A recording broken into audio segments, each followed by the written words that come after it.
Inglorious Empire, What the British Did to India. By Shashi Tharoor. Audiobook presented by the Learner's Library. Contents. Chapter 5.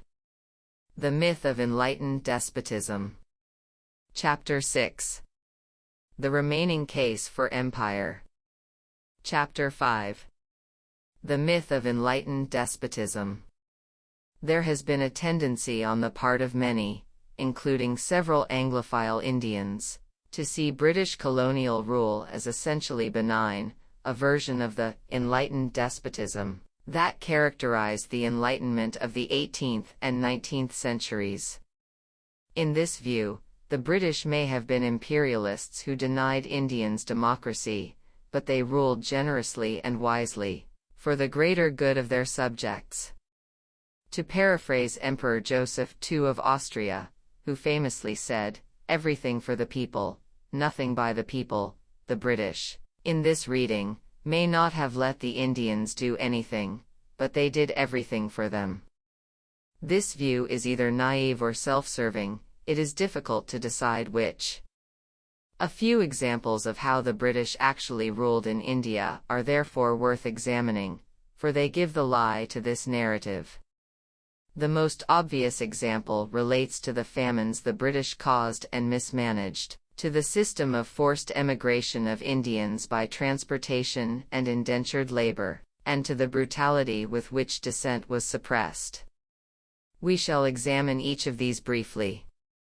Feast and famine, the British and starving India. As India became increasingly crucial to British prosperity, millions of Indians died completely unnecessary deaths in famines. As a result of what one can only call the British colonial Holocaust, thanks to economic policies ruthlessly enforced by Britain, between 30 and 33 million Indians needlessly died of starvation during the Raj. Millions of tons of wheat were exported from India to Britain even as famine raged. When relief camps were set up, the inhabitants were barely fed and nearly all died. It is striking that the last large-scale famine to take place in India was under British rule. None has taken place since because Indian democracy has been more responsive to the needs of drought-affected and poverty-stricken Indians than the British rulers ever were. As the scholar and Nobel laureate Amartya Sen has explained, there has never been a famine in a democracy with a free press because public accountability ensures effective response. Sen's work, informed by compassion as well as solid quantitative research, has established the now widely accepted doctrine that famines are nearly always avoidable, that they result not from lack of food but lack of access to food, that distribution is therefore the key, and that democracy is the one system of government that enables food to be distributed widely and fairly. Lack of democracy and public accountability, however, is what characterized British rule in India. A list of major famines during British rule makes for grim reading: the Great Bengal Famine, 1550, Madras, 1582–83, Chalisa Famine, 1583–84, in Delhi and the adjoining areas, Dojibara Famine, 1591–92, around Hyderabad, Agra Famine, 1835–38, Orissa Famine, 1866, Bihar Famine, 1853–54, Southern India Famine, 1856–55, the Indian Famine, 1896–1900 approximate, Bombay Famine, 1903–06, and the most notorious of the lot, the Bengal Famine, 1943–44. The fatality figures are horrifying. From 1550 to 1900, 23 million Indians are estimated to have died in famines, including 13 million in the 5 famines in the second half of the 19th century. The famines of the 20th century probably took the total well over 33 million. William Digby pointed out that in the entire 105 years from 1593 to 1900, only an estimated 3 million people had died in all the wars around the world combined, whereas in just 10 years, 1891 to 1900, 19 million had died in India in famines alone. While comparisons of human deaths are always invidious, the 33 million who died of famine and epidemics during the Raj does remind one of the 23 million who died in Stalin's collectivization drive and political purges, the 43 million who died during Mao's Cultural Revolution, and the 33 million who died worldwide during World War II. The death toll from the colonial holocausts is right up there with some of the most harrowing examples of man's inhumanity to man in modern times. 10 lists vary. The Oriental Herald in February 1838 reported on 15 famines in British India in the course of 7 decades. Famines prevailed in India in 1566, 1550, when half the inhabitants perished in Bengal, 1582, 1592, 1803, 1804, 1819, 1820, 1824, 1829, 1832, 1833, 1836, 1835, and now in 1838. In late colonial India, famines became an important area of political contestation.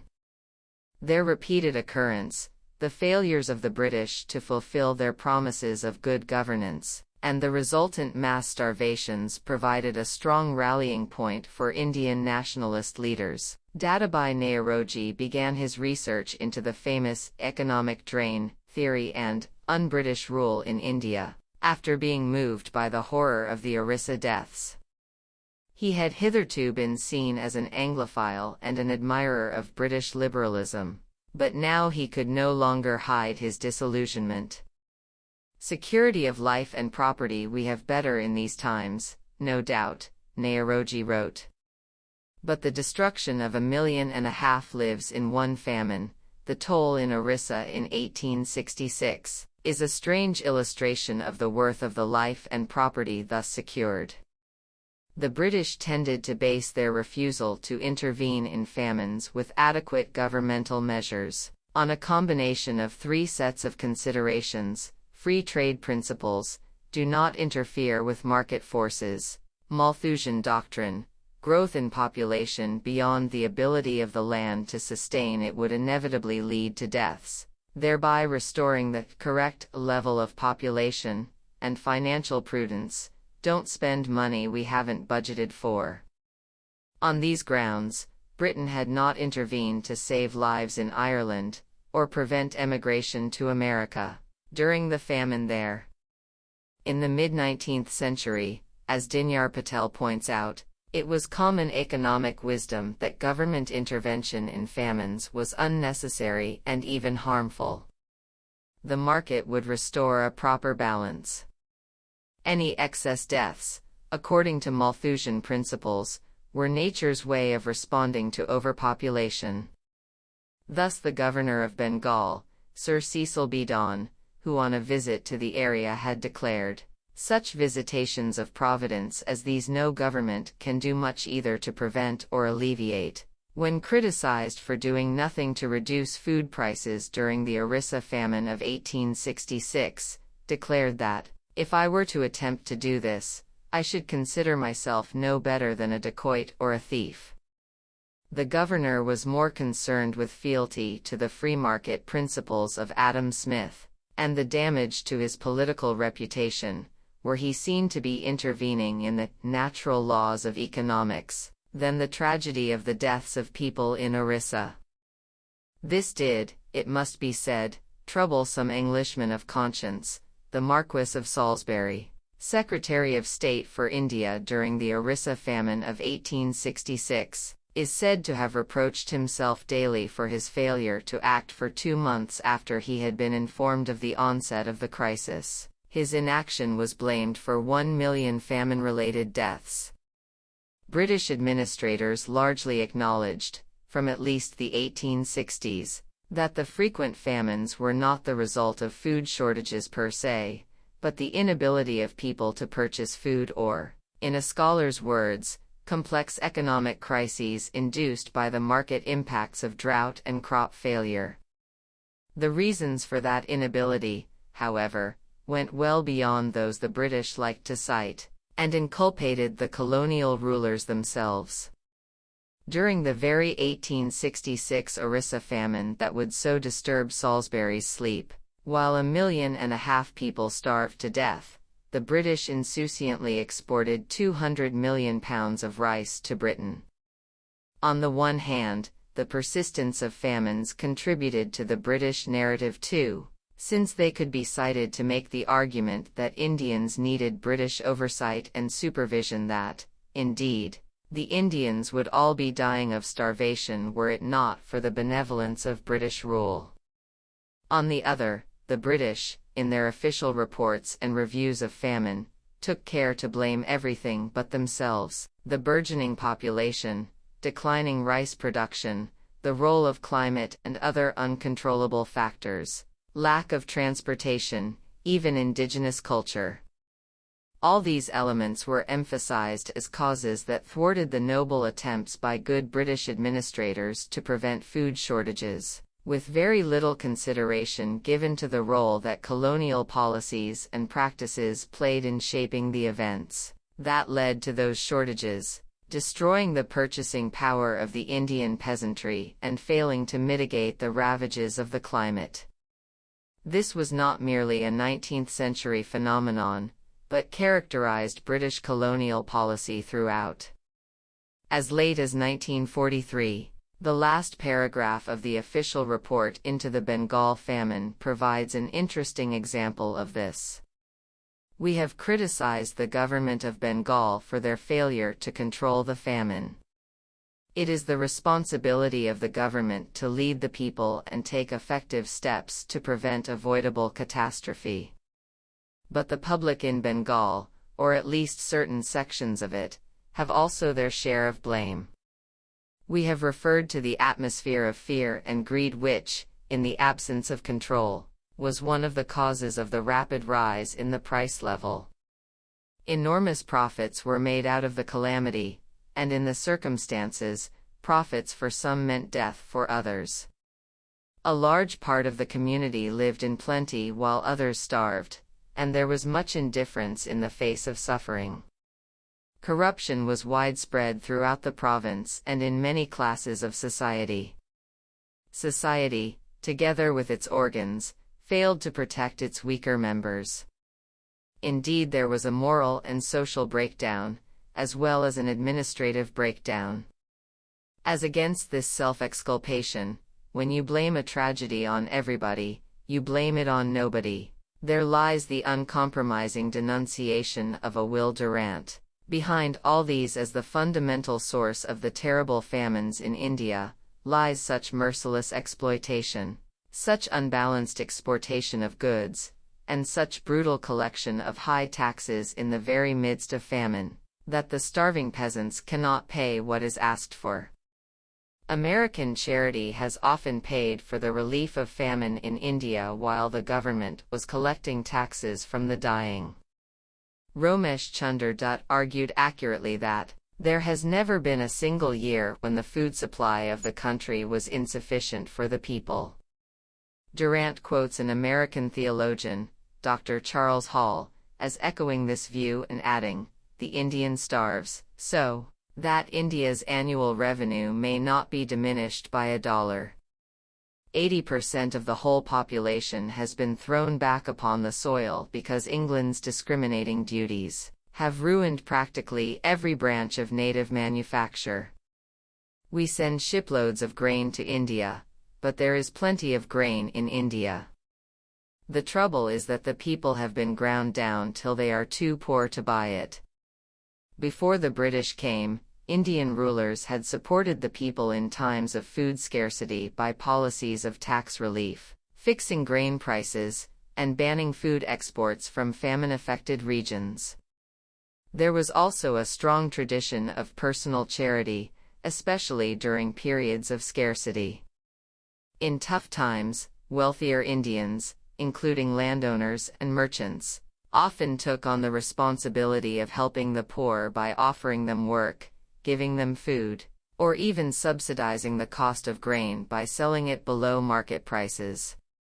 The East India Company took a dim view of this kind of Indian almsgiving, dismissing it as undiscerning charity which irresponsibly attracted the wandering poor. One writer called it indiscriminate indigenous almsgiving motivated by superstition and ostentation. The British therefore declared that they would provide employment for the able-bodied, but not gratuitous relief, to the general public. The company's governmental successors were no better. Throughout, the imperial rulers were far less concerned about the welfare of the Indian poor than about their fear, based, at least partly, on the experience of the British Poor Laws, reformed in 1834, which many feared had encouraged pauperism. That institutionalized famine relief would create a culture of dependence on government support. Many British officials also drew a distinction between the necessitous poor and the religious mendicants whom they considered undeserving of assistance. Indian donors drew no such lines. They had been used for millennia to saints and sadhus, monks and renunciates, going respectably from door to door and village to village, expecting to be fed by householders on the way. The British may have considered them mendicants, social leeches undeserving of assistance, but Indians were happy to help them. Indian ideas of charity differed greatly from prevalent British mores. Affluent Indians were meant to help the general public in ways that did not come naturally to the British in India. Indeed, some Indians in the 18th and early 19th centuries were critical of the British for returning home with their vast company fortunes without having done a thing for the people they had exploited, and left without digging wells, making reservoirs, building bridges, or planting trees, in the long-established Indian tradition. In keeping with established British policy, Viceroy Lord Lytton notoriously issued orders prohibiting any reduction in the price of food during a famine. There is to be no interference of any kind on the part of government with the object of reducing the price of food, he declared, instructing district officers to discourage relief works in every possible way. Mere distress is not a sufficient reason for opening a relief work. The historian Professor Mike Davis notes that Lytton's pronouncements were noteworthy for combining non-intervention with a unique aversion to cheap sentiment, the prerogative of the unaccountable appointee to high office who is immune to public needs. Ironically, Lord Lytton's only qualification for the job of Viceroy was that, as Robert Bulwer Lytton, he was Queen Victoria's favorite poet. Lytton was more outspoken than many, accusing his British critics of indulging in humanitarian hysterics and inviting them to foot the bill if they wanted to save Indian lives. In keeping with his determination to encourage fiscal prudence and cut down government costs, Lytton dispatched an official named Sir Richard Temple to Madras during the famine of 1856–55, with instructions not to listen to the humanitarian humbugs and to reduce the cost of relief measures. This was achieved, of course, with little regard for popular suffering. The condition of the populace was secondary to the state of the government's account books. When Temple had, in the earlier Orissa famine of 1866, imported rice from Burma for starving Oriyas, The Economist bitterly attacked him for allowing Indians to think it is the duty of the government to keep them alive. The Temple of 1855 was a different man. Though the British created work camps as a form of famine relief, so the starving could use their labor to earn their bread, the most significant legacy this official left behind was the Temple wage, which, in Mike Davis's words, provided less sustenance for hard labor in British labor camps during the famine than the infamous Buchenwald concentration camps inmates would receive 80 years later. In other words, The British cannot be accused of doing nothing during the 1856–55 famine, but rather of doing much to worsen its impact. India's grain continued to be exported to global markets, just as Stalin was to do during the collectivization famines that beset Russia and Ukraine in the 1930s. In effect, as Professor Mike Davis has written, London was eating India's bread, while Indians were dying in a famine. To add insult to injury, the British increased taxes on the peasantry, and railed against those too hungry to be productive as indolent and unused to work. When some Englishmen of conscience objected and mounted relief operations of their own, the British government threatened them with imprisonment. A Mr. Macmin, who out of his own money distributed grain to the starving, was severely reprimanded, threatened with degradation, and ordered to close the work immediately.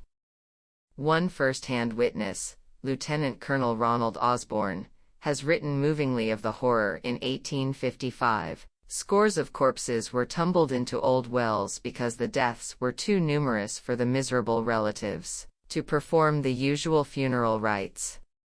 Mothers sold their children for a single scanty meal. Husbands flung their wives into ponds to escape the torment of seeing them perish by the lingering agonies of hunger. Amid these scenes of death, the government of India kept its serenity and cheerfulness unimpaired. The newspapers were persuaded into silence. Strict orders were given to civilians under no circumstances to countenance the pretense that civilians were dying of hunger. In fact, in addition to keeping a tight leash on expenditure during the 1855–58 South Indian famine, the British government was also anxious not to appear to rely on charitable donations to save lives. As Georgina Bruce describes it, when in August 1855 the leading citizens of Madras, both Indian and European, appealed in Britain for donations to a famine relief fund, Lytton viewed this as an act of insubordination and acted swiftly to suppress the fund, sending a coded telegram to the Lieutenant Governor of Bengal. This move provoked outcry when leaked to the Indian and British press. As the newspapers were quick to point out, Lytton's opposition to the fund placed all donors in the wrong, including the newly designated Empress of India and a host of former Governor-Generals who had headed the subscription lists in Britain. A leader in the Times expressed great regret that the Viceroy should have interposed to repress the impulses of private charity, and denounced his policy of pursuing famine relief solely with economy in mind. Lord Lytton was eventually forced to sanction the existence of the relief fund and to donate Rs 10,000, £1,000, himself, a gesture he admitted privately he made with an ill will. The fund, which eventually totaled £820,000, was raised through millions of small contributions from individuals, schools, churches and regiments throughout the British world. However, until December 1855, Lytton continued to describe the fund as a complete nuisance, and to issue dire warnings that all the money would be wasted by an irresponsible committee. After this episode, the British government of India took command of famine relief more formally, drawing up rules defining the legitimate objectives of charitable relief, giving itself the power to sanction international appeals and oversee volunteers. When a fresh famine broke out in October 1896, with Lytton mercifully long gone, the government engaged itself studying the rules rather than responding to the suffering. It was only when public opinion in England could no longer be ignored that an international appeal was finally issued in January 1895, for months after the famine began and many lives had been lost. The facts of British culpability, even at the height of the civilizing mission in the late 19th century, are overwhelming, but some continue to gloss over it. Lawrence James writes, in blithe disregard of the evidence, that British imperial rulers of India were humane men and, although hampered by inadequate administrative machinery and limited resources, they made a determined effort to feed the hungry during the famines of the 1850s and 1890s. The only proof he offers for this is that during the famine period of 1851 to 1901, India's population increased by 30 million. India is a big country, and famine did not strike everywhere. In the regions where it did, the effect was calamitous, and millions died, but elsewhere life went on, and as a result, the total population of India rose. But this does not mean people did not die in the millions where famine struck. By James's logic, the increase in China's population under Mao and the Soviet Union's under Stalin should equally give the lie to the gory tales of mass starvation in those countries. The rise in both deaths and malnutrition in the famine-affected years would be a better indicator, but James avoids mentioning those figures. Human beings were not the only victims of British-induced famines, cattle died too. It is striking that the export trade in hides and skins rose from 3 million rupees in 1839 to nearly 113 million rupees in 1901, an astonishing increase especially in a culture where the death of a cow was devastating, not only for religious reasons but because cows were crucial to farming, and also served as a means of transportation and as status symbols in rural society. The deaths of quite so many cows suggest severe rural distress. Farmers know few setbacks worse than the death of their cattle, which would be a major blow to their present prospects and darken their future hopes. Indeed, some officials seem to consider the deaths of cows worse than those of people. One report on famines noted that, and its influence on agriculture, cattle mortality, is perhaps a more serious and lasting evil than the loss of population. As a rule, those who die of hunger must be old or helpless, whereas the able-bodied and useful escape. But if the cattle perish, cultivation is almost impossible. The loss of cattle directly impacted agricultural productivity, which would take years, if not decades, to be restored to pre-famine levels. The poorest farmers suffered most, since their existence was always on the margins of economic viability, but their loss of livestock was never compensated by official relief policies, which preferred to target healthy cattle for help, usually the cattle of those who could afford to feed them better. Even when cattle camps were set up during famines, the aim was to keep their expenses to a bare minimum and recover most of the expenditure from charitable contributions. Though 9 camps were established in the Bombay Presidency during the famine of 1899 to 1900, for instance, 53% of the costs to run them were recovered by the government. Fiscal prudence consistently trumped humanitarian humbug.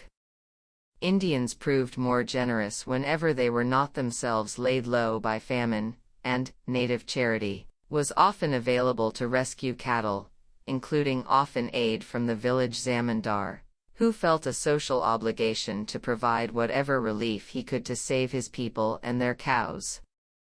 It is instructive, too, that one of the challenges faced in pre-British India, the lack of adequate infrastructure and transportation to get food from areas where it was plentiful to areas of scarcity, which was cited by Florence Nightingale as a major reason for famines, was irrelevant to British India after the advent of the railways.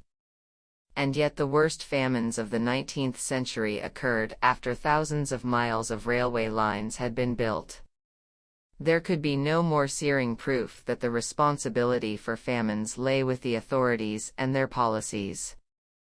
Even as the British Crown failed Indians, in some quarters in Britain it became fashionable to be seen as generous benefactors, dropping glittering coins into the begging bowls of India. The Daily Mail declared in 1895 that, "It falls to us to defend our empire from the spectral armies of hunger. Our weapon is good honest British money." In the same breath, Indian charity was dismissed, as I have pointed out earlier. No matter how it was regarded by the British, the truth was that it was Indians who supported the majority of organized relief efforts during famines, where the inadequacy of the government was compounded by its official reluctance to act generously.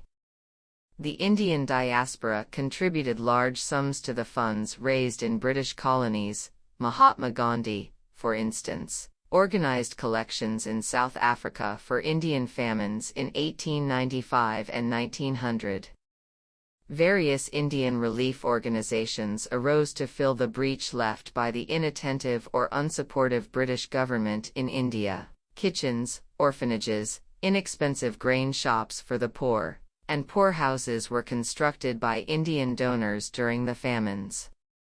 Several non-governmental organizations, associations, and savas, as well as reformist religious societies like the Arya Samaj, Brahmo Samaj, and the Ramakrishna Mission saw relief work as a form of seva and worked with a will to compensate for the deficiencies of official relief efforts.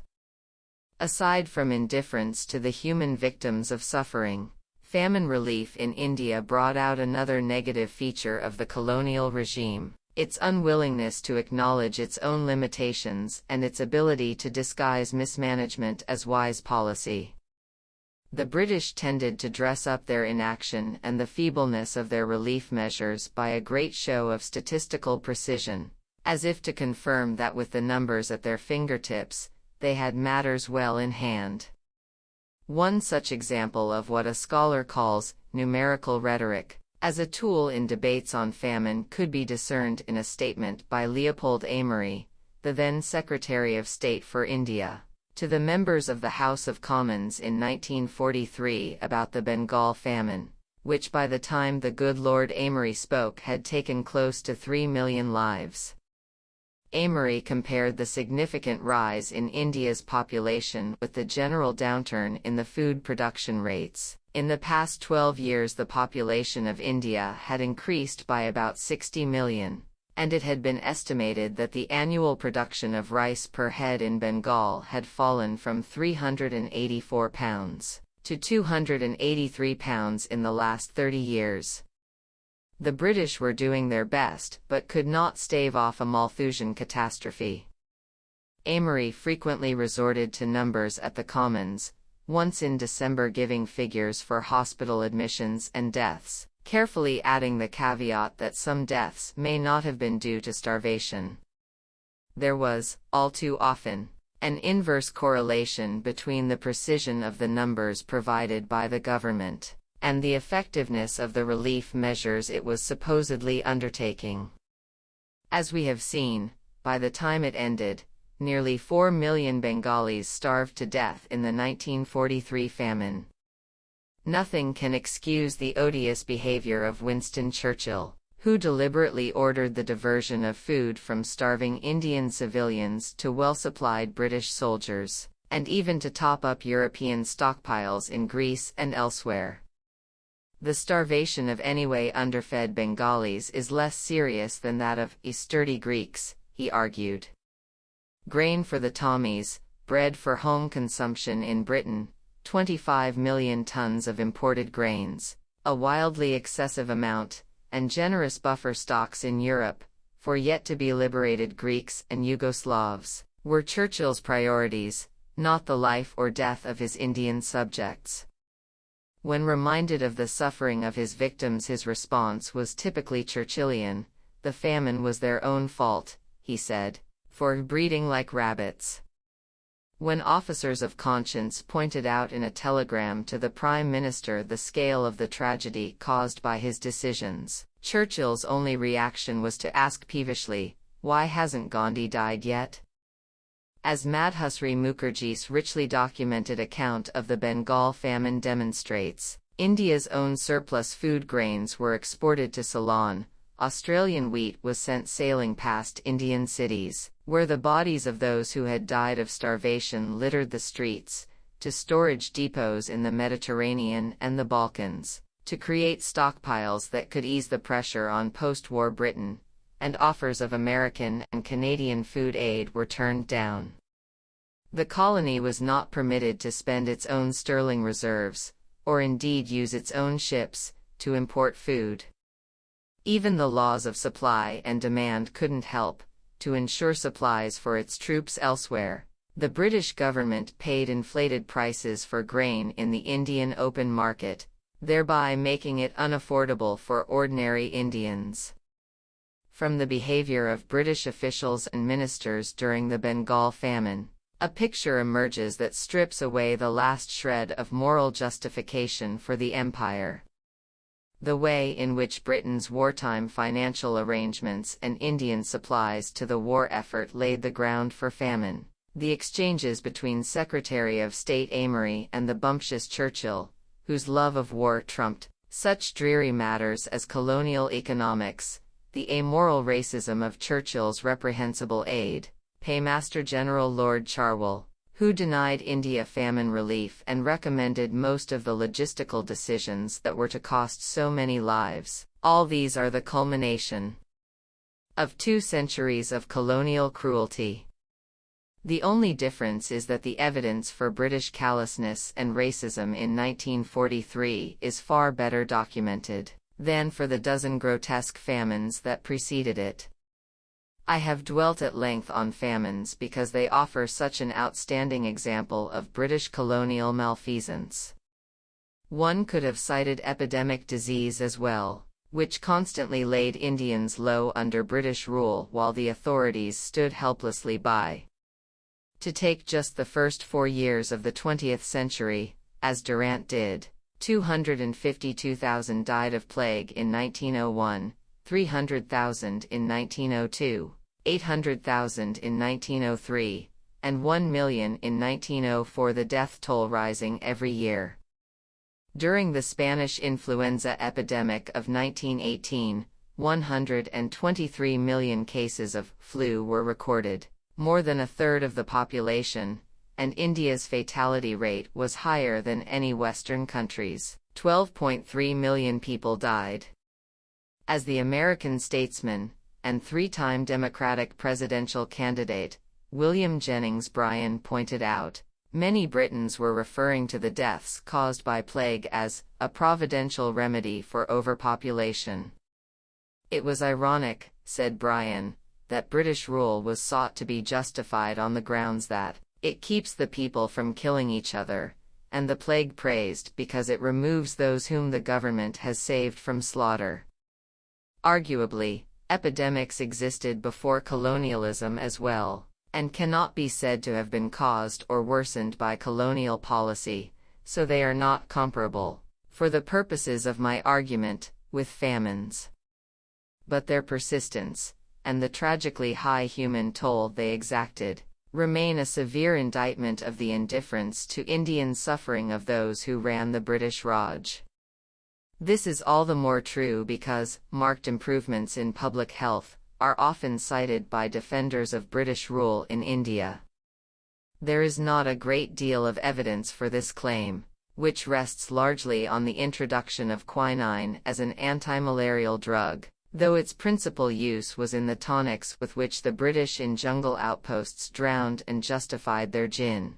Public programs of vaccination against smallpox, so inadequate that it was only well after independence that a free India eradicated this scourge from the country, and improvements in water supplies, done so ineffectually, in fact, that cholera and other waterborne diseases persisted throughout the Raj.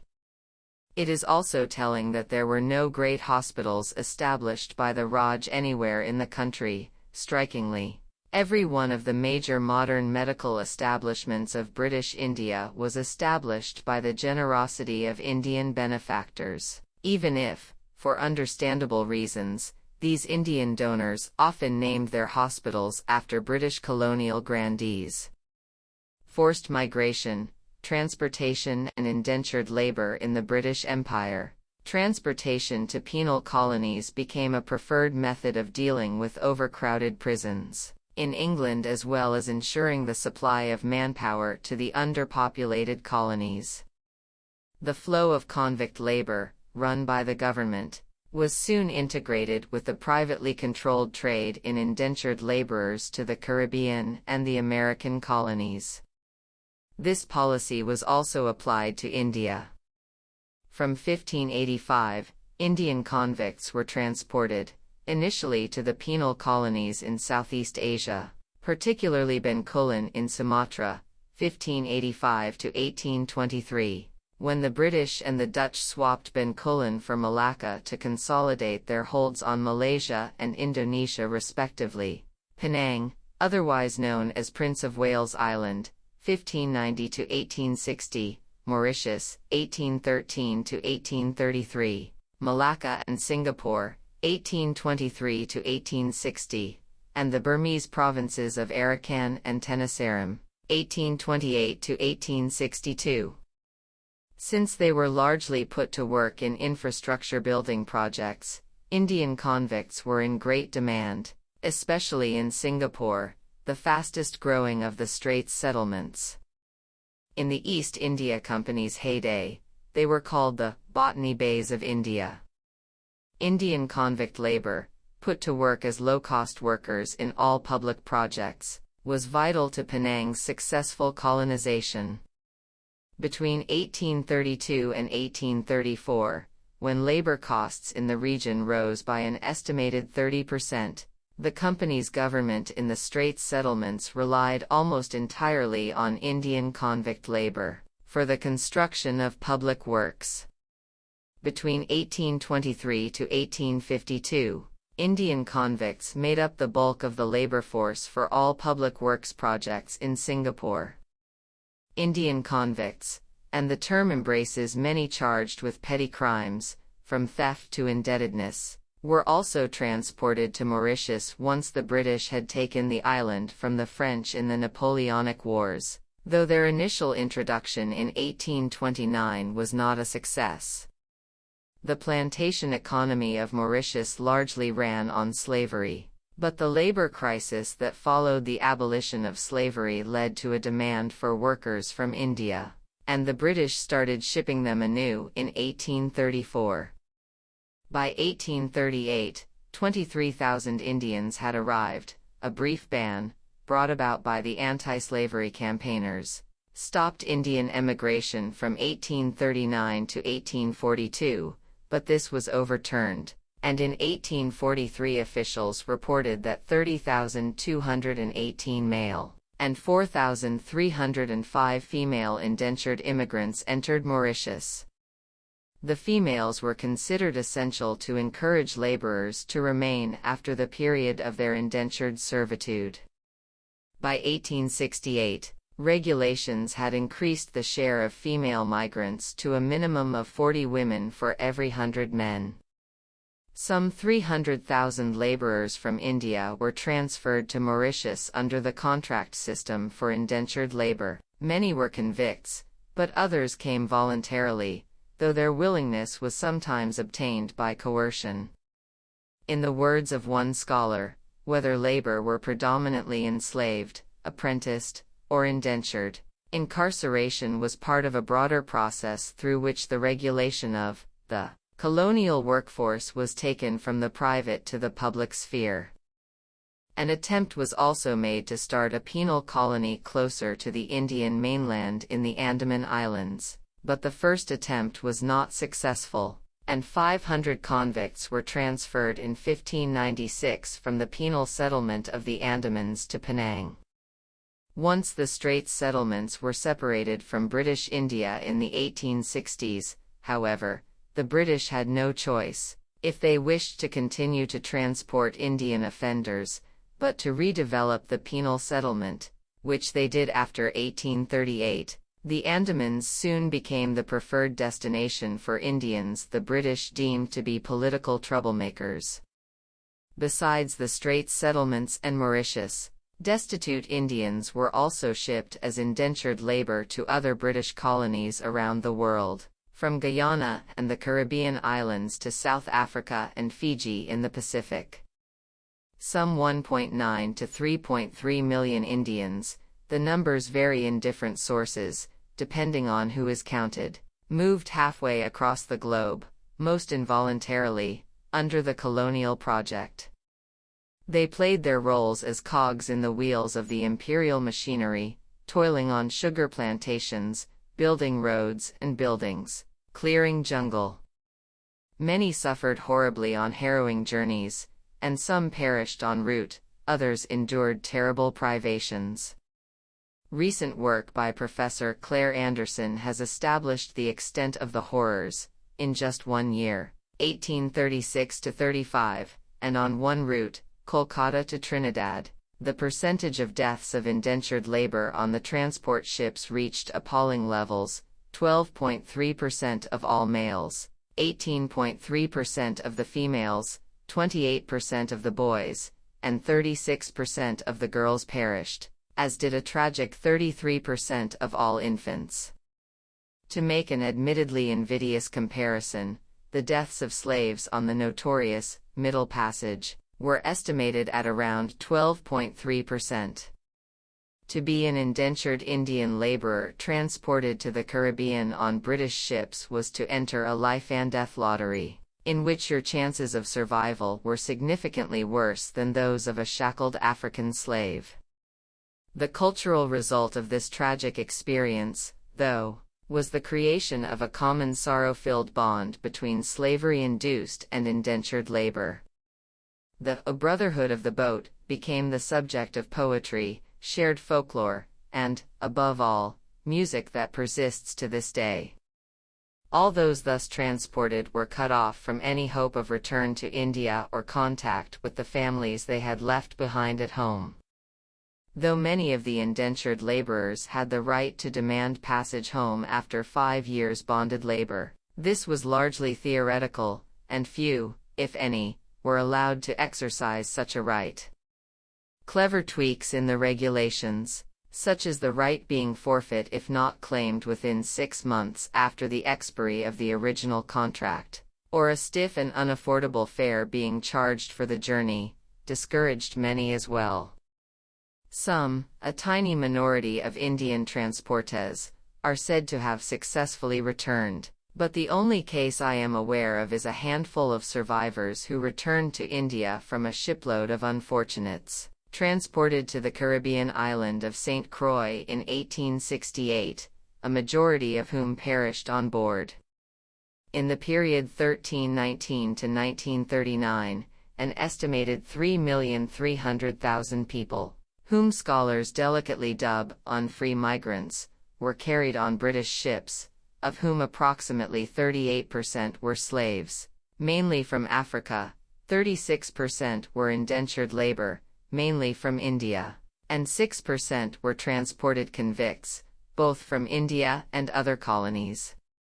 If nothing else, this British endeavor, motivated as always by the simple exigencies of the colonial project, transformed the demography of dozens of countries, with consequences that can still be seen today. Many of the volunteers, as opposed to convicts and others transported, signed up for indentured servitude as a result of their immiseration under company rule. Thousands of Indian farmers were driven off their land and forced into migration by the taking over of their fertile lands for opium cultivation. Some were former sepoys and recruits on the run from the ruthless British reprisals that followed the Mutiny of 1835. It made little difference to the British, for whom mutineers, criminals, and those seeking to escape poverty were all the same. Neil Ferguson dismisses this immensely painful and disruptive displacement as this mobilization of cheap and probably underemployed Asian labor to grow rubber and dig gold.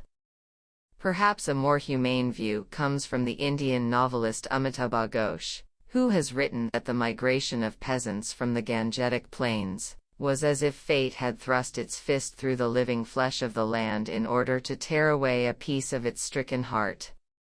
The wrenching of people from their homes amid scenes of desolation and despair was a crime that would haunt the history of British rule in India for generations to come.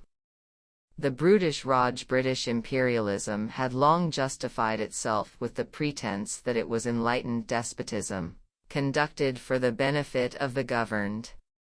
Churchill's inhumane conduct in the summer and autumn of 1943 gave the lie to this myth. But it had been battered for 2 centuries already. British imperialism had triumphed not just by conquest and deception on a grand scale but, as I have mentioned, by ruthlessly suppressing dissent, executing rebels and deserters, and chopping off the thumbs of skilled weavers so they could not produce the fine cloth that made Britain's manufactures look tawdry. The suppression of the 1835 mutiny was conducted with extreme brutality, with hundreds of rebels being blown to bits from the mouths of cannons or hanged from public gibbets, women and children massacred, in retaliation, it must be admitted, for the killing of British women and children, and over 100,000 lives lost. British brutality seems to many a contradiction in terms. The British are, after all, a byword for gentility, understatement, irony. They triumph through brilliance, not the blunderbuss. Surely they could not have behaved in India like the murderous Belgians in the Congo? They did. Not all the time, and not with the sustained and inhuman brutality consistently deployed by King Leopold's amoral killers, but they were no exception to the basic rule that imperialism extends itself through brute force. Most of the time, says the historian John Wilson, the actions of British imperial administrators were driven by irrational passions rather than calculated plans. Force was rarely efficient. The assertion of violent power usually exceeded the demands of any particular commercial or political interest. Brutality was an early feature of the military campaigns of the East India Company. Historians attribute the early viciousness of the British to their sense of vulnerability and inability to get their way, in the absence of strong relationships with local society, by asserting power through petty acts of humiliation. Such misbehavior led to the Anjengo massacre of 1521 when several British soldiers and company men were slaughtered by Nair warriors seething after repeated assaults on their honor. The perpetrators were punished, and the British doubled down on their superior power of violence. Constant paranoia fueled a preference for force over negotiation, which the British always sought to justify by the circumstances. One of the English officers reported to the company's council during the campaign against the Raja of Tanjore in the 1590. "I can only subdue resistance by reprisals, which will oblige me to plunder and burn the villages, kill every man in them, and take prisoners the women and children. These are actions which the nature of this war will require." When the Vellore Mutiny occurred in 1806, sparked by changes in the uniforms of the company's Indian sepoys that were found offensive by both Hindus and Muslims, the British put it down with ruthless ferocity. 300, some versions say 330, of the mutineers were tied together, lined up against the wall of a fives court and shot at a range of 30 yards. This happened without even a summary trial or an opportunity to explain themselves. After a more formal court-martial process of the rest, 6 mutineers were blown away from the mouths of cannons, 5 were shot by firing squad, 8 were hanged, and 5 transported to a penal colony. During the revolt of 1835, thousands of mutineers were killed by similar means, as were large numbers of civilians of both sexes. General James George Smith Neale, in Allahabad and Kanpur, was particularly bloodthirsty, as was Sir Hugh Rose in Jhansi, where some 3,000 civilians were massacred, with no maudlin clemency shown to the inhabitants of the rebel city of the redoubtable Rani Lakshmibai.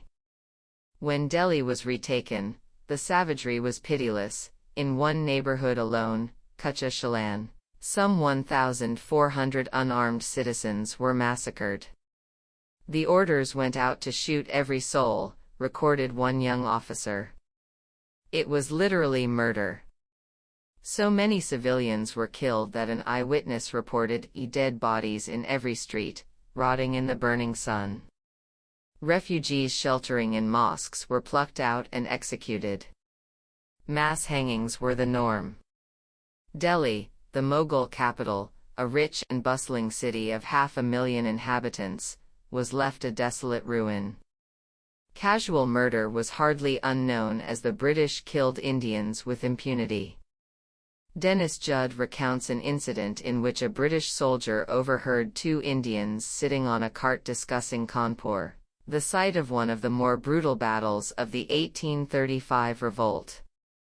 In the soldier's own words, "I knowed what that meant. So I fetched Tom Walker, and he heard him say, Kanpur, and he knowed what that meant. So we polished them both off." Some of these killings might be sought to be explained, if not excused, by the heat of battle, particularly in putting down a rebellion. But some reprisals were in cold blood. Though the family of Mughal Emperor Bahadur Shah Zafar surrendered peacefully to the British forces that captured Delhi, they were treated abominably. Most of his 16 sons were tried and hanged, while several were shot in cold blood, after first being stripped of their arms and, of course, their jewels. Atrocities also took place under civilian rule, on official orders and against civilian victims. In 1852, in Malerkotla, Punjab, some 63 Namdhari Sikhs were blown to bits from the mouths of cannons. In Peshwar's Kissa Kwani Bazaar in 1930, 400 Indians were butchered, and innumerable smaller incidents of beatings, floggings, racial abuse and assaults, shootings, hangings, and transportation of Indians for a varied list of offences speckle the bloody history of British colonialism. Such examples of brutality from the days of the East India Company or the early days of Crown rule tend to lay themselves open to the defense that those were other times, when other mores applied. But they continued even in the 20th century. The brutal force used to repress the Quit India movement in 1942 involved tactics that, in the words of a British governor, if dragged out in the cold light of day, nobody could defend. Gang rape by the police was not uncommon. 53 women were violated by police in a bid to terrorize the satyagrahis. Prisoners were forced to lie naked on blocks of ice until they lost consciousness, and thousands were beaten in jail. Even strafing of civilian protesters from the air was authorized. At the beginning of the century, Ruskin declared that every mutiny, every danger, every terror, and every crime occurring under, or paralyzing, our Indian legislation arises directly out of our national desire to live on the loot of India. Reprisals against Indians challenging continued British exploitation, he pointed out, had no moral basis. Still, they continued to be exacted. One instance of British colonial conduct from the 20th century deserves detailed description to illustrate the larger point I am making. The incident took place just after the end of World War I, the war to make the world safe for democracy, in that ringing phrase of Woodrow Wilson's. I refer, of course, to Jallianwala Bagh. It was 1919. The Ottoman and Austro-Hungarian empires had collapsed, new nations were springing up from their ruins, talk of self-determination was in the air. India had just emerged from World War I having made enormous sacrifices, and a huge contribution in men and material, blood and treasure, to the British war effort, in the expectation that it would be rewarded with some measure of self-government. Those hopes were belied, as explained in Chapter 2, the dishonest Montagu, Chelmsford reforms, and the punitive Rowlatt Acts were India's only reward. This is what happened next. In March and April 1919, Indians rallied across the Punjab to protest the Rowlatt Acts. They shut down normal commerce in many cities, including Amritsar, through hartals on March 30th and April 6th that demonstrated, through empty streets and shuttered shops, the dissatisfaction of the people at the British betrayal. This was a form of Gandhian non-violent non-cooperation.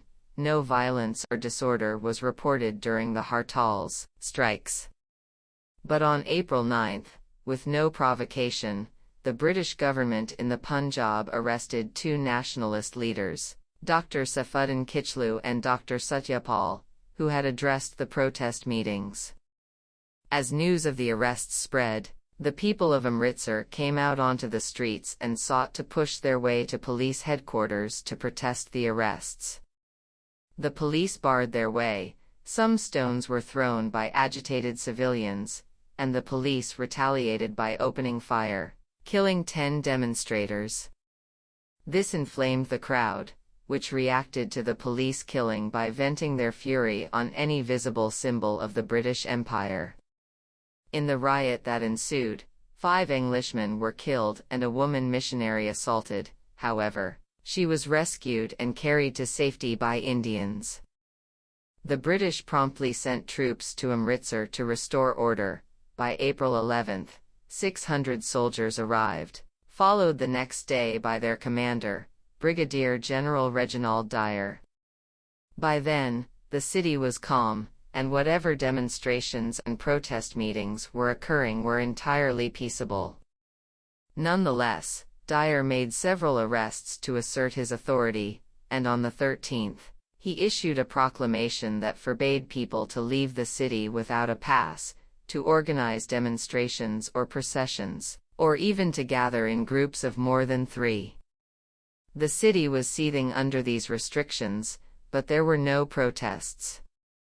Meanwhile, unaware of the proclamation, some 10,000 to 13,000 people from outlying districts gathered in the city the same day, to celebrate the major religious spring festival of Baisakhi. They had assembled in an enclosed walled garden, Jallianwala Bagh, a popular spot for public events in Amritsar but accessible only through 5 narrow passageways. When Dyer learned of this meeting, he did not seek to find out what it was about, whether the attendees were there in open defiance or merely in ignorance of his orders. He promptly took a detachment of soldiers in armored cars and equipped with machine guns, and parked his vehicles in front of the gate to the bog. Without ordering the crowd to disperse or issuing so much as a warning, and though it was apparent it was a peaceful assembly of unarmed civilians, Dyer ordered his troops, standing behind the brick walls surrounding the bog, to open fire from some 130 yards away. The crowd, of thousands of unarmed and non-violent men, women, and children gathered peacefully in a confined space, started screaming and pressing in panic against the closed gate, but Dyer ordered his men to keep firing until all their ammunition was exhausted. When the troops had finished firing, they had used 1,630 rounds, killed at least 359 people, the number the British were prepared to admit to, and wounded 1,135. Barely a bullet was wasted, Dyer noted with satisfaction. Note, the unofficial Indian numbers are higher, most converge at a figure of 1,499 killed. However, the figures of 1,630 rounds used, and 1,135 injured, are not disputed. The truth of the deaths may lie somewhere in between. 359, the official figure, is the minimum. Even if the official figures are accurate, though, that makes for 1,316 casualties from 1,630 bullets, a measure of how simple, and how brutal, Dyer's task was. There was no warning, no announcement that the gathering was illegal and had to disperse, no instruction to leave peacefully, nothing. Dyer did not order his men to fire in the air or at the feet of their targets. They fired, at his orders, into the chests, the faces, and the wombs of the unarmed and defenseless crowd. History knows the event as the Jallianwala Bagh Massacre. The label connotes the heat and fire of slaughter, the butchery by bloodthirsty fighters of an outgunned opposition. But there was nothing of this at Jallianwala Bagh. Dyer's soldiers were lined up calmly, almost routinely. They were neither threatened nor attacked by the crowd. It was just another day's work, but one unlike any other. They loaded and fired their rifles coldly, clinically, without haste or passion or sweat or anger, emptying their magazines into the shrieking, wailing, then stampeding crowd with trained precision. As people sought to flee the horror toward the single exit, they were trapped in a murderous fusillade. 1,650 bullets were fired that day into the unarmed throng, and when the job was finished, just 10 minutes later, hundreds of people lay dead, and several thousand more lay injured, many grotesquely maimed for life. The Jallianwala Bagh massacre was no act of insane frenzy but a conscious, deliberate imposition of colonial will. Dyer was an efficient killer rather than a crazed maniac. His was merely the evil of the unimaginative, the brutality of the military bureaucrat. But his action that Baisakhi Day came to symbolize the evil of the system on whose behalf, and in whose defense, he was acting. In the horrified realization of this truth by Indians of all walks of life lay the true importance of the Jallianwala Bagh massacre. It represented the worst that colonialism could become, and by letting it occur, the British crossed that point of no return that exists only in the minds of men, that point which, in any unequal relationship, both master and subject must instinctively respect if their relationship is to survive. The massacre made Indians out of millions of people who had not thought consciously of their political identity before that grim Sunday. It turned loyalists into nationalists and constitutionalists into agitators, led the Nobel Prize-winning poet Rabindranath Tagore to return his knighthood to the king and a host of Indian appointees to British offices, to turn in their commissions. And above all, it entrenched in Mahatma Gandhi a firm and unshakable faith in the moral righteousness of the cause of Indian independence.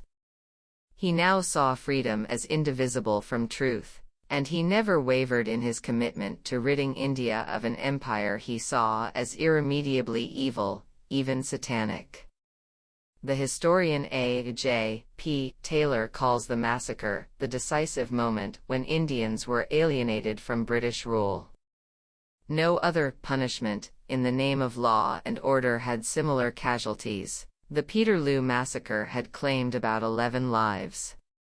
Across the Atlantic, British soldiers provoked into firing on Boston Commons had killed 5 men and were accused of deliberate massacre.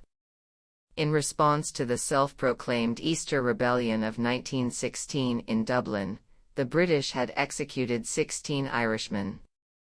Jallianwala confirmed how little the British valued Indian lives. In describing his own actions to the official Hunter Commission inquiry, Dyer never showed the slightest remorse or self-doubt. This was a rebel meeting, he claimed, an act of defiance of his authority that had to be punished. It was no longer a question of merely dispersing the crowd, but one of producing a moral effect that would ensure the Indians' submission. Merely shooting in the air to disperse the crowd would not have been enough, because the people would all come back and laugh at me. He noted that he had personally directed the firing towards the exits, the main gate and the 5 narrow passageways, because that was where the crowd was most dense. The targets, he declared, were good. The massacre lasted for 10 minutes, and the toll amounted to an extraordinary kill rate, akin to a turkey shoot. When it was over, and the dead and wounded lay in pools of blood, moaning on the ground, Dyer forbade his soldiers to give any aid to the injured. He ordered all Indians to stay off the streets of Amritsar for 24 hours, preventing relatives or friends from bringing even a cup of water to the wounded, who were writhing in agony on the ground, calling for help. A reign of colonial terror followed. Salman Rushdie has suggested that, after the assault on the Lady Missionary, the calumny that frail English roses were in constant sexual danger from lust-crazed wogs may also have played a part in General Dyer's mind. Be that as it may, and since it is impossible for an Indian to write objectively about the massacre and its aftermath, let me turn to the American Will Durant to provide the gruesome details. General Dyer issued an order that Hindus using the street in which the woman missionary had been beaten should crawl on their bellies. If they tried to rise to all fours, they were struck by the butts of soldiers' guns. He arrested 300 professors and students and compelled all students to present themselves daily for roll calls, though this required that many of them should walk 16 miles a day. He had hundreds of citizens, and some schoolboys, quite innocent of any crime, flogged in the public square. He built an open cage, unprotected from the sun, for the confinement of arrested persons. Other prisoners he bound together with ropes, and kept in open trucks for 15 hours. He had lime poured upon the naked bodies of sadhus, saints, and then exposed them to the sun's rays that the lime might harden and crack their skin. He cut off the electric and water supplies from Indian houses and ordered all electric fans possessed by Indians to be surrendered and given gratis to the British. Finally, he sent airplanes to drop bombs upon men and women working in the fields.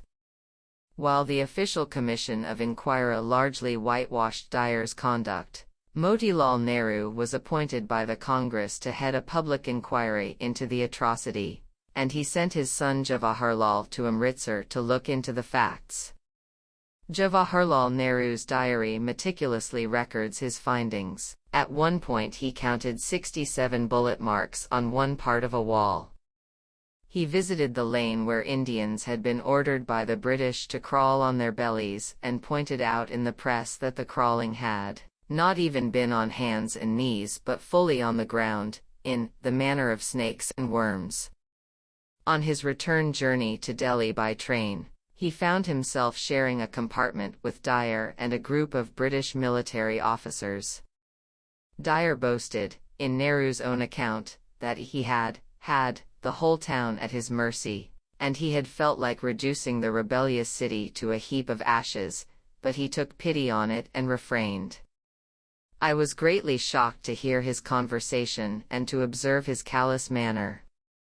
No doubt some good Englishmen will say that Brigadier General Reginald Dyer was an aberration, one of those military sadists that every army throws up from time to time, and not typical of the enlightened men in uniform who normally served the Raj. The excuse will not wash. Not only was Dyer given a free hand to do as he pleased, but news of his barbarism was suppressed by the British for 6 months, and when outrage at reports of his excesses mounted, an attempt was made to whitewash his sins by the official commission of inquiry, Hunter Commission, which only found him guilty of grave error. It was only when a thoroughly documented report was prepared by the investigative team of the Indian National Congress that the British admitted what had happened.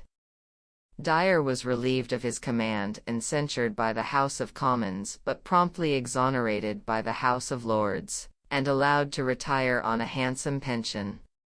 Rudyard Kipling, winner of the Nobel Prize for Literature and the poetic voice of British imperialism, hailed him as the man who saved India.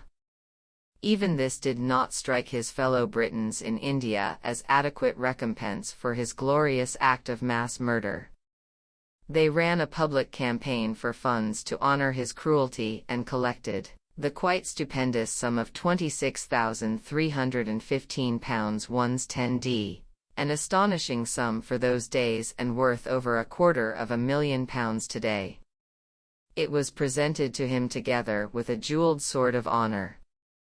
In contrast, after many months of fighting for justice, the families of the victims of the Jallianwala Bagh massacre were given 300 rupees each in compensation by the government, at the prevailing exchange rate, approximately £35, or in today's money, £1,430, for each human life. For Jawaharlal Nehru, the English reaction to the massacre, and Dyer being publicly feted, was almost as bad as the massacre itself. This cold-blooded approval of that deed shocked me greatly, he later wrote. It seemed absolutely immoral, indecent, to use public school language. It was the height of bad form. I realized then, more vividly than I had ever done before, how brutal and immoral imperialism was and how it had eaten into the souls of the British upper classes. It was no longer possible to claim that Dyer did not represent the British in India.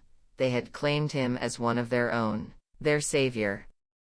Famine, forced migration, and brutality. 3 examples of why British rule over India was despotic and anything but enlightened. But why should one be surprised? Sir William Hicks, Home Minister in the Conservative government of Prime Minister Stanley Baldwin, had stated the matter bluntly in 1928. I know it is said in missionary meetings that we conquered India to raise the level of the Indians. That is cant. We conquered India as an outlet for the goods of Britain. We conquered India by the sword, and by the sword we shall hold it. I am not such a hypocrite as to say we hold India for the Indians. We went with a yardstick in one hand and a sword in the other, and with the latter, we continue to hold them helpless while we force the former down their throats. In Dyer's case, the sword was a bejeweled one, the yardstick measured the account books in the British Treasury. One should never reproach a government for the candor of its high representatives. Chapter 6. The remaining case for empire. What, then, remains of the case for the British Empire in India? Alex von Tunzelmann's clever start to her book Indian Summer made my point most tellingly. In the beginning, there were 2 nations. One was a vast, mighty, and magnificent empire, brilliantly organized and culturally unified, which dominated a massive swath of the earth. The other was an undeveloped, semi-feudal realm, riven by religious factionalism and barely able to feed its illiterate, diseased, and stinking masses. The first nation was India. The second was England. The historian Andrew Roberts rather breathtakingly claimed, given this background, that British rule led to the modernization, development, protection, agrarian advance, linguistic unification, and ultimately the democratization of the subcontinent. We have dealt with the suggestion that it is to Britain that India owes its political unity and democracy. We have shown the severe limitations in the British application of the rule of law in the country. We have laid bare the economic exploitation of India and the despoliation of its lands which give the lie to Roberts's claims of modernization, development, and agrarian advance, and we have dispensed with the notion that there was something benign and enlightened about British despotism in India. But the idea that such modernization could not have taken place without British imperial rule is particularly galling. Why would India, which throughout its history had created some of the greatest, and most modern for their time, civilizations the world has ever known, not have acquired all the trappings of developed or advanced nations today, had it been left to itself to do so? As I have pointed out earlier in the book, The Story of India, at different phases of its several thousand-year-old civilizational history, is replete with great educational institutions, magnificent cities ahead of any conurbations of their time anywhere in the world, pioneering inventions, world-class manufacturing and industry, a high overall standard of living, economic policies that imparted prosperity, and abundant prosperity, in short, all the markers of successful modernity today, and there is no earthly reason why this could not again have been the case, if it had had the resources to do so which were instead drained away by the British. An Englishman writing for European social democratic readers in 1905 put it clearly. Wherever they are allowed a free outlet they, the Indians, display the highest faculties, and it is absurd to contend that great states which managed their own business capably for thousands of years, which outlived and recovered from invasions and disasters that might have crushed less vigorous countries, would be unable to control their own affairs successfully if a handful of unsympathetic foreigners were withdrawn, or driven out, from their midst. The clinching proof of this argument, after all, lies in the fact that despite having had to climb out of the deep socio-economic trough that colonialism had plunged the country into, and despite having made its own mistakes in the years after independence, India has become the world's third-largest economy in less than 7 decades since the British left, and is currently its fastest-growing one. It has also piled up an impressive list of modern distinctions, including that of being the first country in the world to have successfully sent a spacecraft into Mars orbit at the first attempt, a feat even the US could not accomplish and one which China and Japan have failed trying to do. How much better would India have done if it hadn't had the succubus that was the British Empire fastened to it for 2 decades? Apologists for empire point to a number of other benefits they say the British left India with: the railways, above all, the English language, the education system, and even organized sport, especially cricket, the one sport at which, in recent years, Indians have twice been world champions. Let us examine these in turn. The Great Indian Railway Bazaar. The construction of the Indian railways is often pointed to by apologists for empire as one of the ways in which British colonialism benefited the subcontinent, ignoring the obvious fact that many countries also built railways without having to go to the trouble and expense of being colonized to do so. But the facts are even more damning. The railways were first conceived of by the East India Company, like everything else in that firm's calculations, for its benefit. Governor-General Lord Hardinge argued in 1843 that the railways would be beneficial to the commerce, government, and military control of the country. 10 years later, his successor Lord Dalhousie underscored the important role that India could play as a market for British manufacturers and as a supplier of agricultural raw materials. Indeed, the vast interior of India could be opened up as a market only by the railways. Laborers could be transported to and from where they were needed by the new enterprises, and its fields and mines could be tapped to send material to feed the satanic mills of England.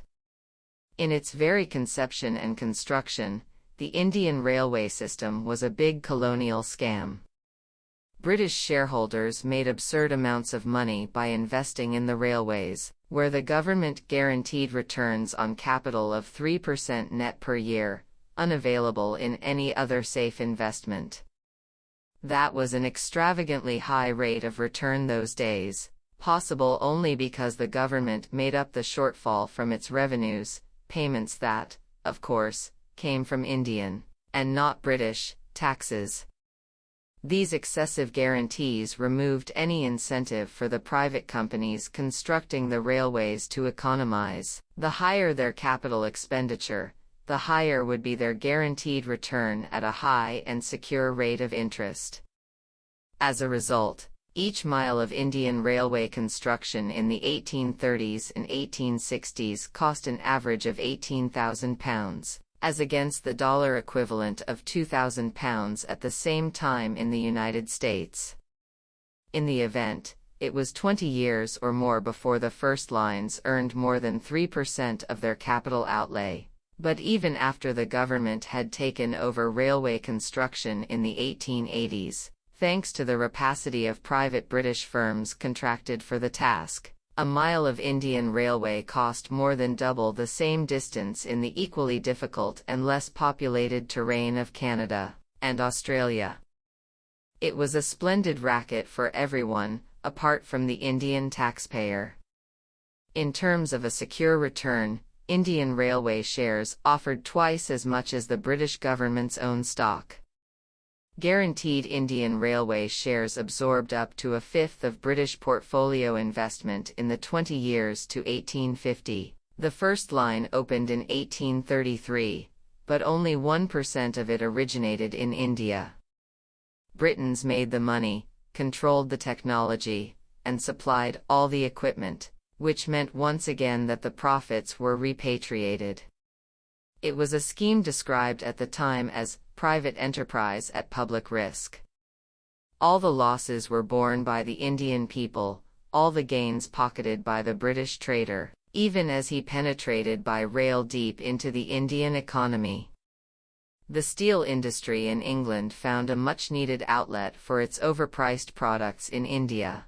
Since almost everything required by the railways came from England: steel rails, engines, rail wagons, machinery, and plants. Far from supporting the proposition that the British did good to India, the railways are actually evidence for the idea that Britain took much more out of its most magnificent colony than it put in. Nor was there any significant residual benefit to the Indians. The railways were intended principally to transport extracted resources, coal, iron ore, cotton, and so on, to ports for the British to ship home to use in their factories. The movement of people was incidental, except when it served colonial interests, and the third-class compartments, with their wooden benches and total absence of amenities, into which Indians were herded, attracted horrified comment even at the time. And also questions in the toothless legislatures. There were 14 questions on this issue in the Legislative Assembly every year between 1921 and 1941, and 18 more annually in the Council of State. The concern kept mounting as conditions worsened. The yearly averages for 1935 to 1941 were 16 and 25, respectively. Mahatma Gandhi's first crusade on his return to India was on behalf of the third-class traveler.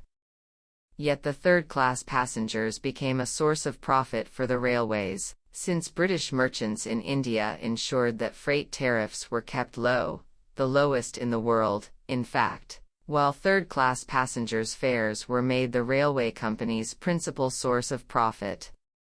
No effort was made, in building the railway lines, to ensure that supply matched the demand for popular transport.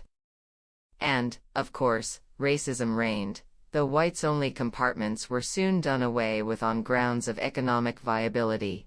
Indians found the available affordable space grossly inadequate for their numbers. A marvelous post-independence cartoon captured the situation perfectly.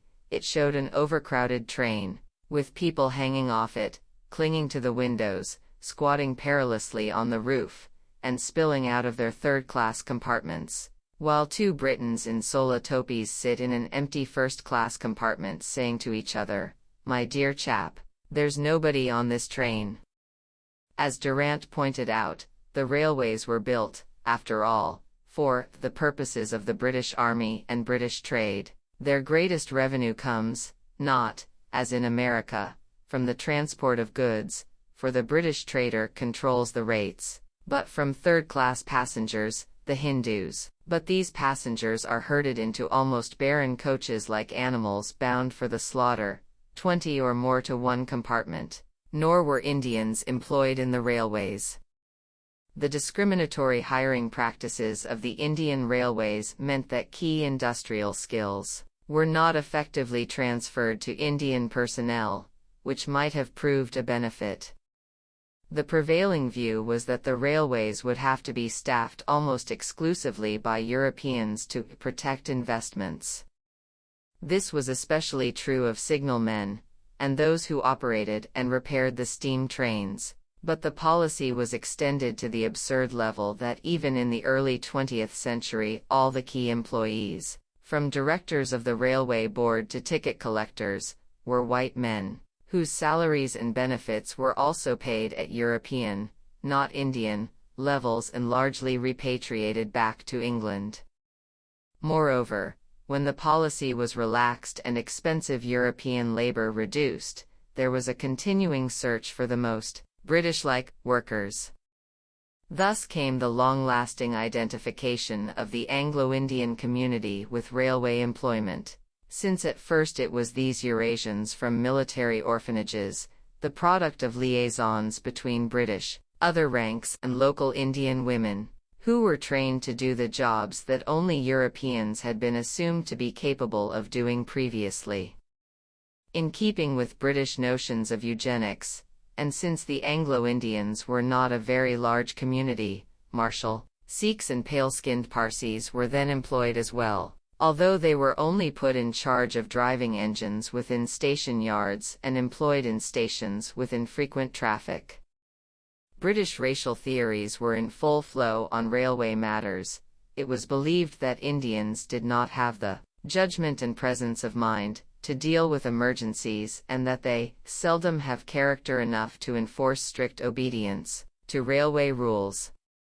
When Indianization was attempted for economic reasons in the 1850s, railway officials argued that it would take 3 Indians to do the job of a single European. So great was the racist resistance to Indian employees that the project of training drivers was discontinued after a 3-year trial, and the drivers who had been trained were once again restricted to yard work. Here, too, the double standards of British colonial justice described previously were much in evidence, as with the 1861 collision of a mail train and a goods train between Kanagar and Bali in Bengal. The European driver and guard of the goods train were both drunk and went to sleep, leaving the fireman in charge of the train while they slept. The poor man kept doing his job, stoking coal, and his train duly crashed into a mail train. When the accident was investigated, blame was placed on the absence of the Bengali station master, rather than the behavior of the comatose Europeans. Double standards prevailed in other ways, whereas in Britain, it was common practice to ensure the merit-based promotion of firemen to drivers, or of station masters of small rural stations to large stations. This did not happen in India because these junior positions were occupied by Indians, whose promotion would be to posts otherwise occupied by Europeans. By 1900, in the regulations for pay, promotion, and suitability for jobs, or what we would today describe as the Human Resource Management Rules, employees were subdivided into European, Eurasian, West Indian of Negro descent pure or mixed, non-Indian Asiatic, or Indian. On employment, the local medical officer would certify the race and caste identity of a candidate and write it on his history sheet, thus determining his future pay, leave, allowances, and possible promotions, as well as his place in the railway hierarchy for the rest of his career. The Royal Indian Engineering College at Cooper's Hill near London, established in 1852 to produce engineers for India, allowed as candidates only those capable of passing examinations in mathematics, sciences, Latin, Greek, German, English literature, and history, stipulations designed to exclude the majority of Indian candidates. These rules had the desired effect. In 1886, out of 1,013 engineers in the Public Works Department, PWD, only 86 were Indians. Racism combined with British economic interests to undermine efficiency. The railway workshops in Jamalpur in Bengal and Ajmer in Rajputana were established in 1862 to maintain the trains, but their Indian mechanics became so adept that in 1858 they started designing and building their own locomotives. Their success increasingly alarmed the British, since the Indian locomotives were just as good, and a great deal cheaper, than the British-made ones. In 1912, therefore, the British passed an Act of Parliament, explicitly making it impossible for Indian workshops to design and manufacture locomotives.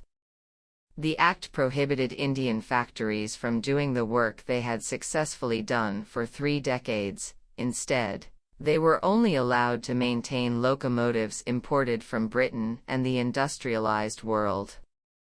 Between 1834 and 1945, India imported around 14,400 locomotives from England, some 10% of all British locomotive production, and another 3,000 from Canada, the US, and Germany, but made none in India after 1912.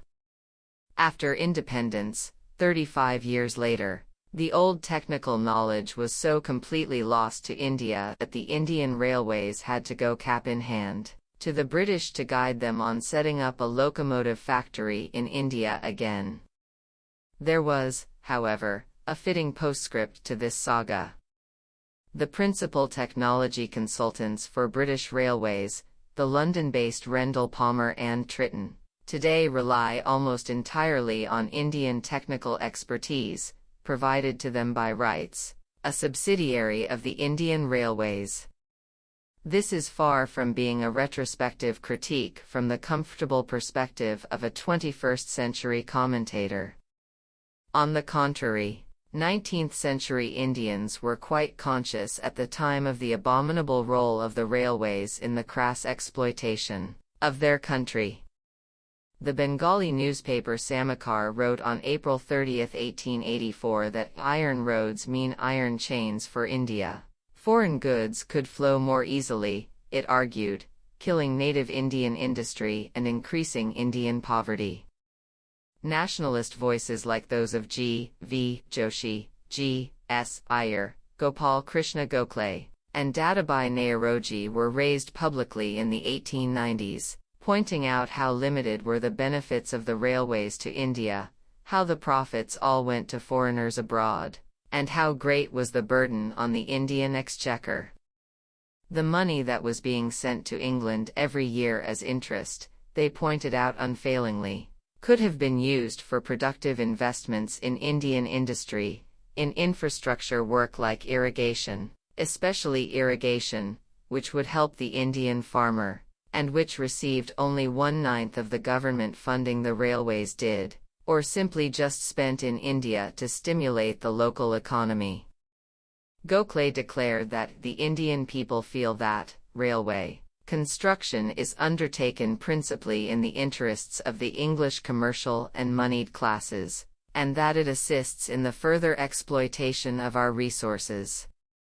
Indians also pointed out at the time that the argument that the railways would be an instrument against famine and improve the general economic condition of the people was fraudulent. In fact, famines persisted despite the railways, which only facilitated the export of grain and other agricultural products, effectively removing the very food surpluses that might have served as a buffer against famine.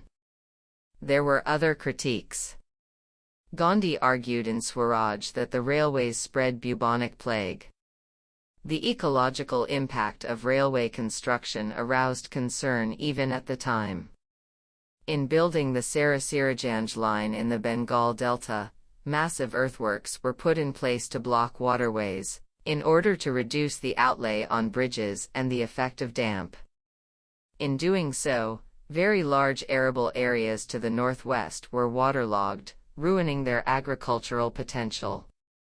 During the 1918 floods, railway embankments blocked natural water channels, resulting in catastrophic flooding. Market distortions also occurred with railway development. The railways were responsible, for instance, for sharply raising the price of rice. Before the railways came, slow water-based transport spread surpluses around the districts, keeping prices in any given areas low. But railways allowed surpluses to be cleanly extracted, essentially making peasants in the rice-growing areas, and participating in an informal economy, compete directly with urban Indians and exporters for rice. The same was true of the fish markets. And there are other examples to show how the interests of Indians were never a factor in railway operations. During World War I, Several Indian rail lines were dismantled and shipped out of the country to aid the Allied war effort in Mesopotamia. On the whole, therefore, the verdict of the eminent historian Bipan Chandra stands. British motives in building railways in India, he wrote, were sordid and selfish. The promotion of the interests of British merchants, manufacturers, and investors, at the risk and expense of Indian revenues, their essential purpose being to assist British enterprise in the exploitation of the natural resources of India. Quod erat demonstrandum. Education and the English language. Britain provided India with the necessary tools for independence, wrote a British blogger on an Indian youth website in response to my Oxford speech. The idea of a modern democracy, of a self-governed country with a constitution and the guarantee of civil rights, was brought to India by Indians educated abroad, with the most famous example being barrister Mohandas Karamchand Gandhi, whose contribution to independence is, well, not insignificant. Not to forget the English language, without which pan-Indian protest and, later, communication and culture, is simply unimaginable. This case is often made by well-meaning individuals, and perhaps it should not be necessary to point out that Mahatma Gandhi's ideas of democracy and civil rights were developed in resistance to British rule, not in support of it. Still, the gift of the English language cannot be denied. I am, after all, using it as I write, and nor can the education system, of which again I am a beneficiary. So let us look at both closely. The British left India with a literacy rate of 16% and a female literacy rate of 8%. Only 1 of every 12 Indian women could read and write in 1945. This is not exactly a stellar record, but educating the masses was not a British priority. As Will Durant points out, when the British came, there was, throughout India, a system of communal schools, managed by the village communities. The agents of the East India Company destroyed these village communities, and took no steps to replace the schools. Even today, 1930, they stand at only 66% of their number 100 years ago. There are now in India 530,000 villages, and only 162,013 primary schools. Only 5% of the boys and 1% of the girls receive schooling, i.e. 4% of the whole.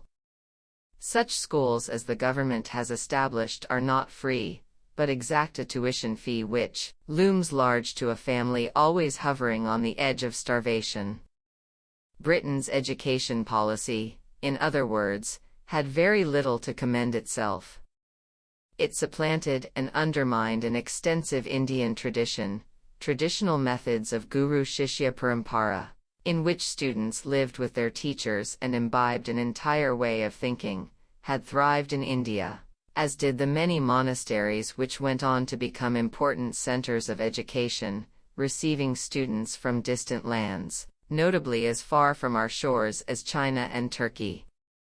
The Pala period, between the 8th and the 12th century CE, in particular, saw several monasteries emerge in what is now modern Bengal and Bihar, 5 of which, Vikramashala, Nalanda, Somapura Mahavihara, Odantapuri, and Jagadala, were premier educational institutions which created a coordinated network amongst themselves under Indian rulers.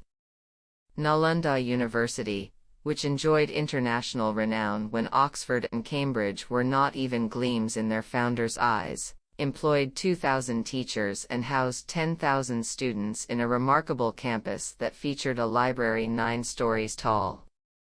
It is said that monks would hand copy documents and books which would then become part of private collections of individual scholars. The university opened its doors to students from countries ranging from Korea, Japan, China, Tibet, and Indonesia in the east to Persia and Turkey in the west, studying subjects which included the fine arts, medicine, mathematics, astronomy, politics, and the art of war. Amongst them were several famous Chinese scholars who studied and taught at Nalanda University in the 7th century. Xuanzang, Xuanzang from the Tang dynasty, studied in the university and then taught there for 5 years, while leaving detailed accounts of his time in Nalanda. In the period of Muslim rule, in addition to madrasas, schools of religious instruction essentially open to Muslims, there were also maktabs, schools, which imparted Persian Islamic education to Indian students, usually in Urdu, though Arabic and/or Persian were also taught. Before the British took over, the court language of the Mughals was Persian and the Muslim section of the population used Urdu, a mixture of Persian, Arabic, and Hindi. Many Hindus in northern India also studied in Urdu or Persian. In the south, various regional languages prevailed.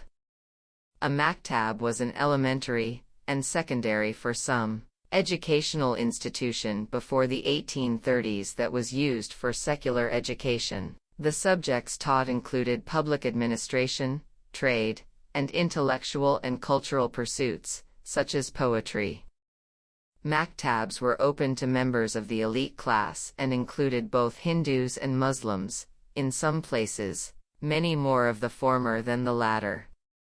Many maktabs closed in the mid-19th century as their elite students gravitated to colonial schools in the hope of greater opportunities for advancement after their schooling.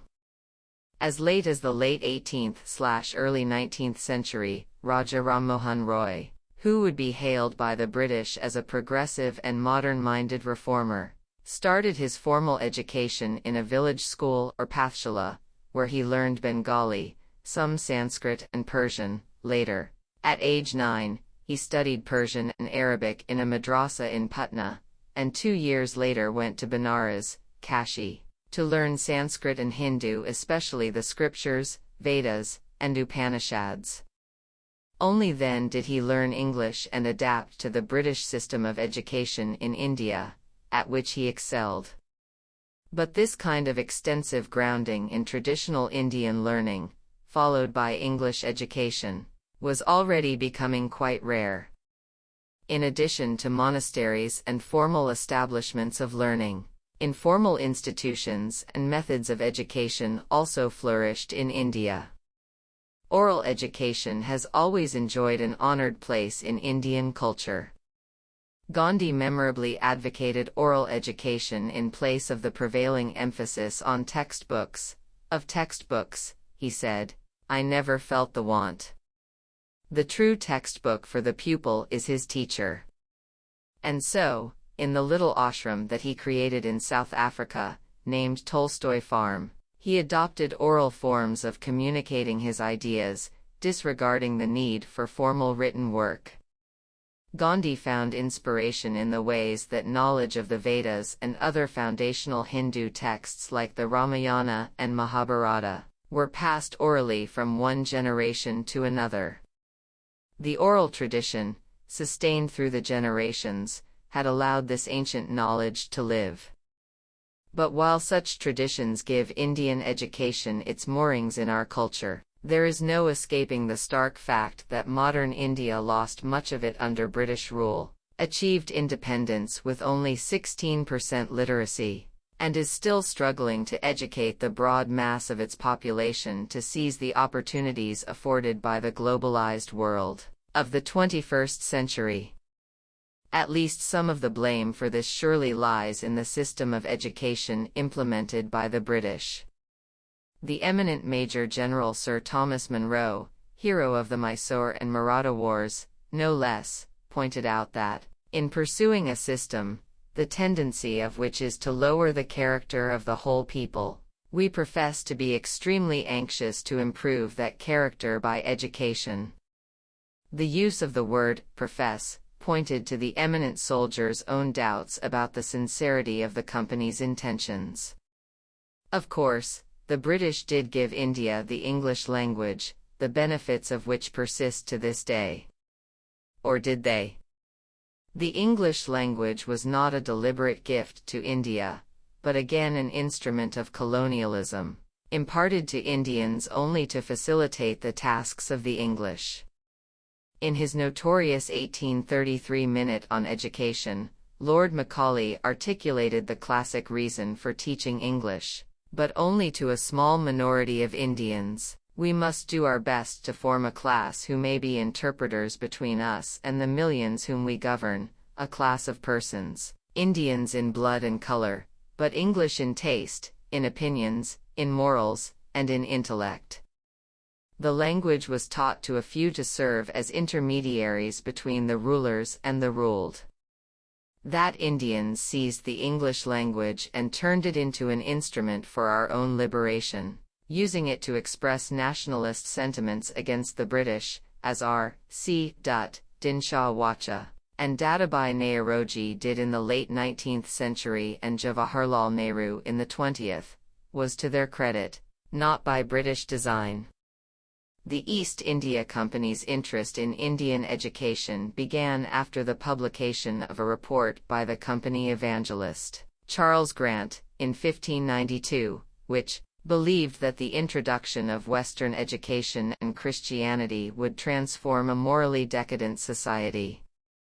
After the setting up of missionary schools was legitimized in the Revised Charter Act of 1813, the company's court of directors, in a dispatch to the Bengal government offering guidance on the implementation of the act, also noted that English would improve the communication between Europeans and natives and produce those reciprocal feelings of regard and respect which are essential to the permanent interests of the British Empire in India. In other words, this was not only about Christian missionary zeal, it was also to be seen from the point of view of the company's interests. The preferences of the natives were to be taken into account only whenever it can be done with safety to our dominions. While the evangelicals saw English education as a means of supplanting the pernicious influences of both Hindu and Mohammedan learning, the philosopher James Mill and his followers urged the promotion of Western science and learning in India, from a utilitarian point of view. However, Mill was not of the opinion that English was the language to do it in, rather, he preferred that texts be translated to the vernacular. In this, he could also find support in the Charter of 1813, which also provided for the revival and improvement of literature, and the encouragement of the learned natives of India. These seemingly contradictory objectives could not be reconciled, however, and it was rapidly apparent to those entrusted with Indian affairs that it had to be one or the other. A debate ensued between the two schools of thought, but there seemed to be little doubt where the company's bias lay. Teaching Sanskrit or Arabic to Indians was not going to be of much practical use to the business of the company, but Indians who could read and write English, however badly they spoke it, could indeed be of value to the British. In this debate between Orientalists and Anglicists, the Anglicists prevailed, thanks, it is commonly believed, to the championing of their cause by Lord Macaulay, who had been appointed chair of the Committee on Public Instruction. Some argue that Macaulay's contribution to the system of education in India is overstated, and that the forces he represented would probably have been successful anyway. Governor-General William Bentinck was an open supporter of the Anglicist cause, and had begun to implement a policy of English education through company-ruled India, and Macaulay's task, they suggest, was merely to justify the prevalent policy rather than concoct a new one.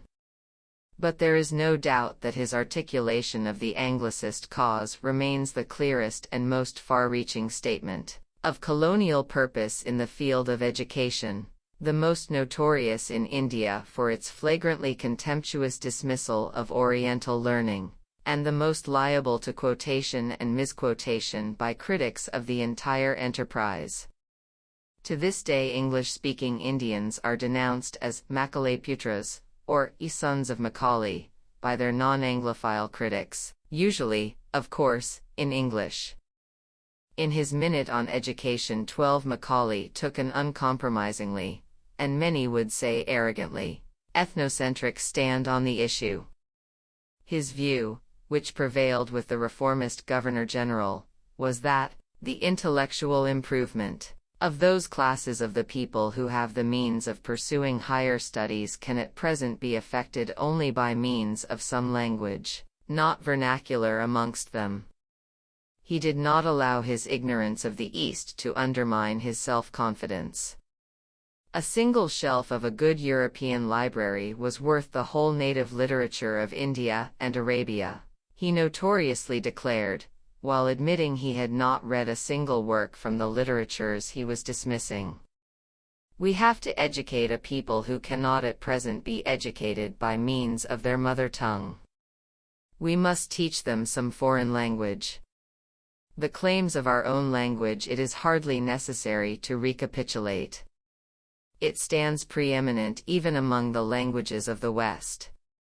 In India, English is the language spoken by the ruling class. It is spoken by the higher class of natives at the seats of government.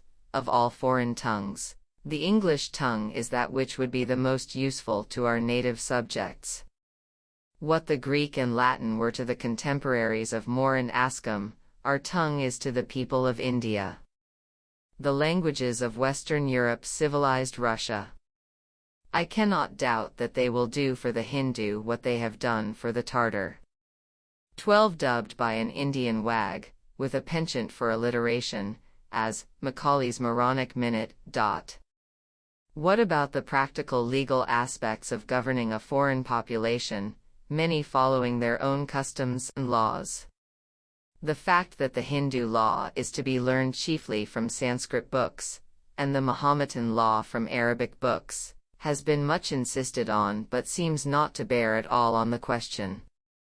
We are commanded by Parliament to ascertain and digest the laws of India.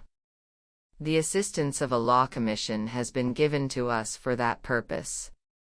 As soon as the new British drafted legal code is promulgated, the Shasters and the Hidayah will be useless to a Munsif or a Sadr Amin. I hope and trust that, before the boys who are now entering at the madrasa and the Sanskrit college have completed their studies, this great work will be finished. It would be manifestly absurd to educate the rising generation with a view to a state of things, which we mean to alter before they reach manhood. There is irony in this justification of the dismantling of traditional education. The penal code Macaulay drafted in the 1830s would only be enacted by the British a generation later, in 1861. To their credit, the Anglicists did not altogether dismiss the vernacular languages. They sought that European scientific and literary knowledge should percolate down to the masses through an intermediary elite class of English-speaking Indians. Macaulay had pointed out that it is impossible for us, with our limited means, to attempt to educate the body of the people. To this elite, interpretative class, therefore, we may leave it to refine the vernacular dialects of the country, to enrich those dialects with terms of science borrowed from the Western nomenclature, and to render them by degrees fit vehicles for conveying knowledge to the great mass of the population.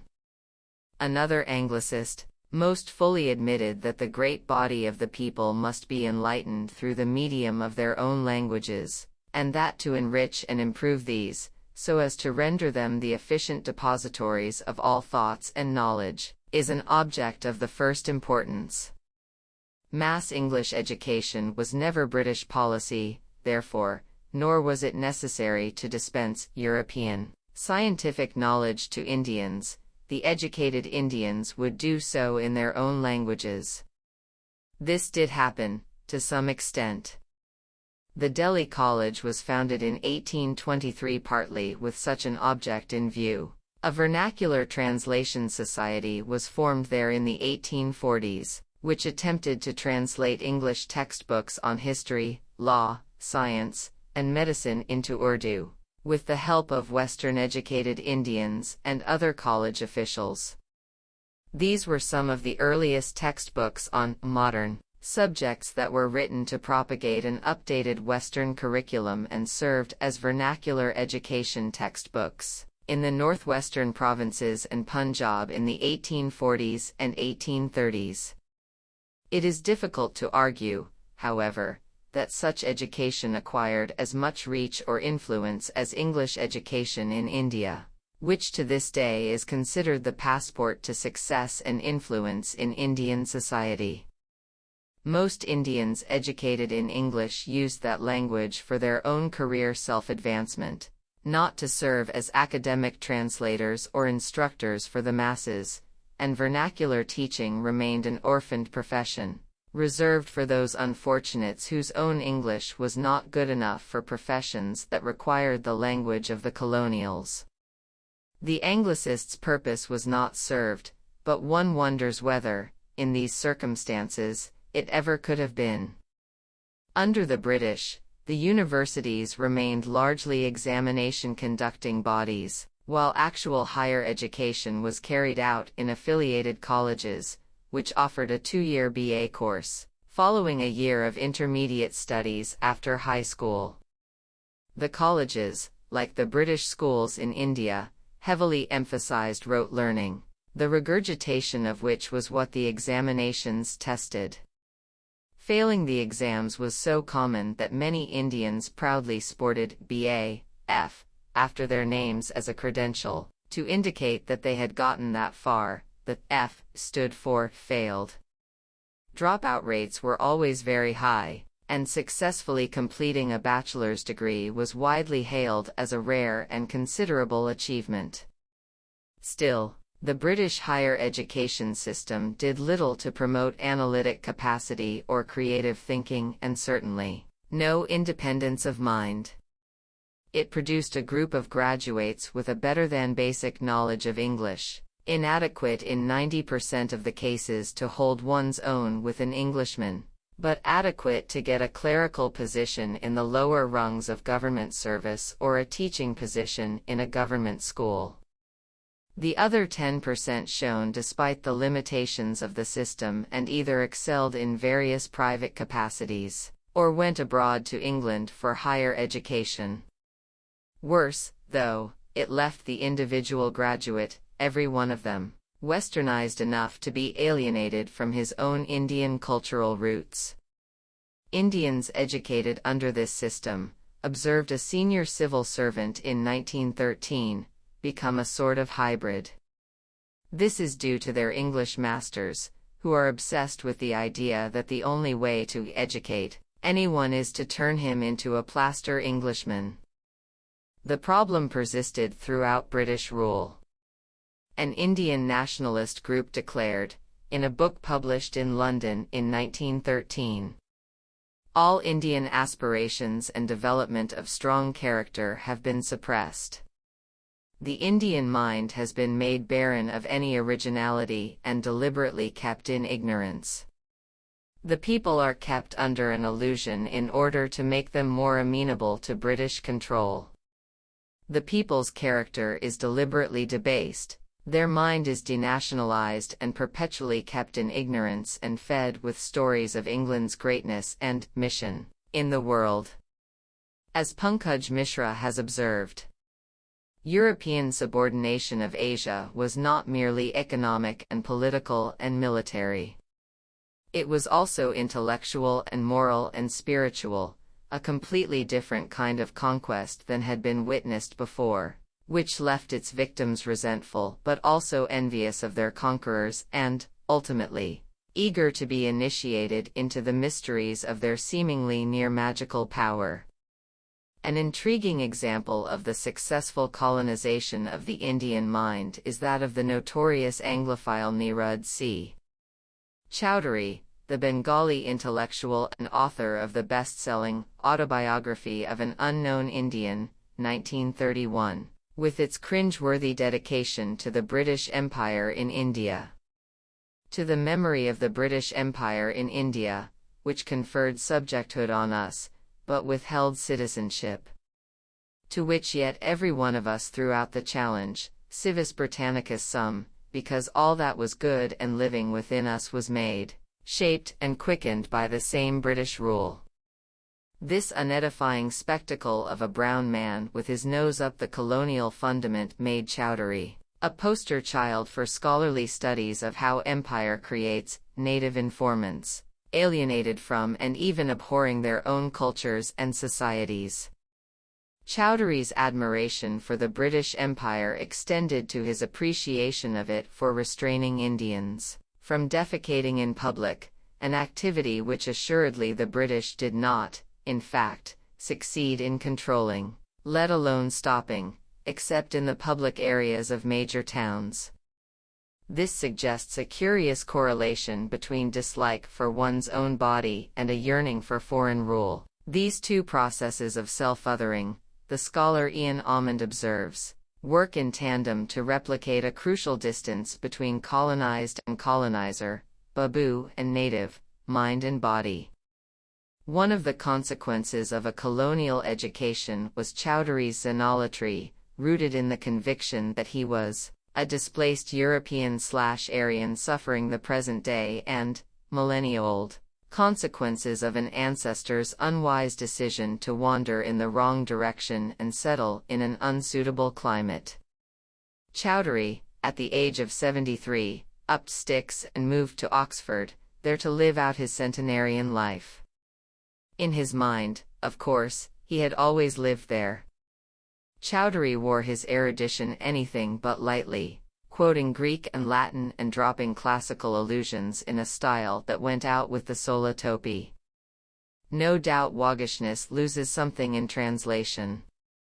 It was typical that his take-no-prisoners assault on all the citadels of Indian culture and civilization was titled, "The Continent of Circe." He had to turn to Western mythology even for his principal metaphor. Though Chowdhury dismissed most British histories of India as little more than imperialistic bragging, he remained seduced by the Raj, seeing even in Clive's rapacity and theft the counterbalancing grandeur of the grand imperialist project. The scholar David Lelyveld wrote in an indulgent review that Nirud Chowdhury is a fiction created by the Indian writer of the same name, a bizarre, outrageous and magical transformation of that stock character of imperialist literature, the Bengali Babu. But while the British in India laughed at the typical Babu for his half-successful attempts to emulate his colonial masters, Nirud Babu sought to demonstrate to post-imperial Britain that he was impossible to laugh at. That there might be something faintly comical about the sight of this wizened figure, in his immaculate Bengali dhoti, strutting about Oxford lamenting the decline of British civilization, does not appear to have occurred to him. But there was still one fatal fly in the Anglophile's ointment. Even Nirud Chowdhury had to admit that British racism, snobbery and exclusiveness, all the squalid history of Indo-British personal relations, had a great deal to do with the downfall of the empire. He wrote bitterly of intolerable humiliation and national and personal degradation from British behavior towards Indians. In repeated personal instances of racism, Ian Almond points out, the comprador intellectual discovers the precise limits of his contract, the supposed benevolence of the empire which he celebrates in his writings encountering the more prosaic reality of the British baton, and the white man's sneer. Textual harassment.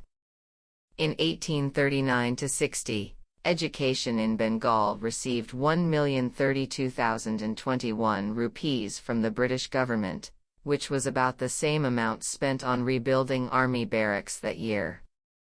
The funding of education continued to be a low priority for the British throughout their rule. Durant noted in 1930 that the British government in India preferred to devote the limited resources it allocated to education to universities where the language used was English, the history, literature, customs, and morals taught were English, and young Indians found that they had merely let themselves in for a ruthless process that aimed to denationalize and de-Indianize them, and turn them into imitative Englishmen. This was done with minimal resources. Durant observed that the total expenditure for education in India, in 1930, was less than half that in New York State alone. Between 1882 and 1895, a 15-year period marked by a significant expansion of public education worldwide, the appropriation for the army in India increased by 21.5 times the increase for education. The responsibility of the British for India's illiteracy, Durant concluded, seems to be beyond question. Still, there was one unintended benefit of the British approach to Indian education. Since educating Indians was not a major British priority, it did not attract eminent Britons, and from early in the 20th century, academia became the one available avenue for Indian advancement. With very few exceptions, the vice-chancellors of the main public universities after the 1890s were Indians, though inevitably most were staunch defenders of British imperial rule. While English instruction acquired a position of dominance in British India, albeit for a small if well-placed elite, a British perspective also infused the study of other subjects taught to Indians through English, notably history. The British saw pre-colonial Mughal history as consisting of a linear narration of events devoid of context or analysis. As for pre-Mughal texts, John Stuart Mill dismissed them as mythological histories, where fable stands in the face of facts. To replace these versions, the British reconstructed factual accounts of Indian historiography, adding more contextual analysis in a structured European style, but with the teleological purpose of serving to legitimize British rule in India.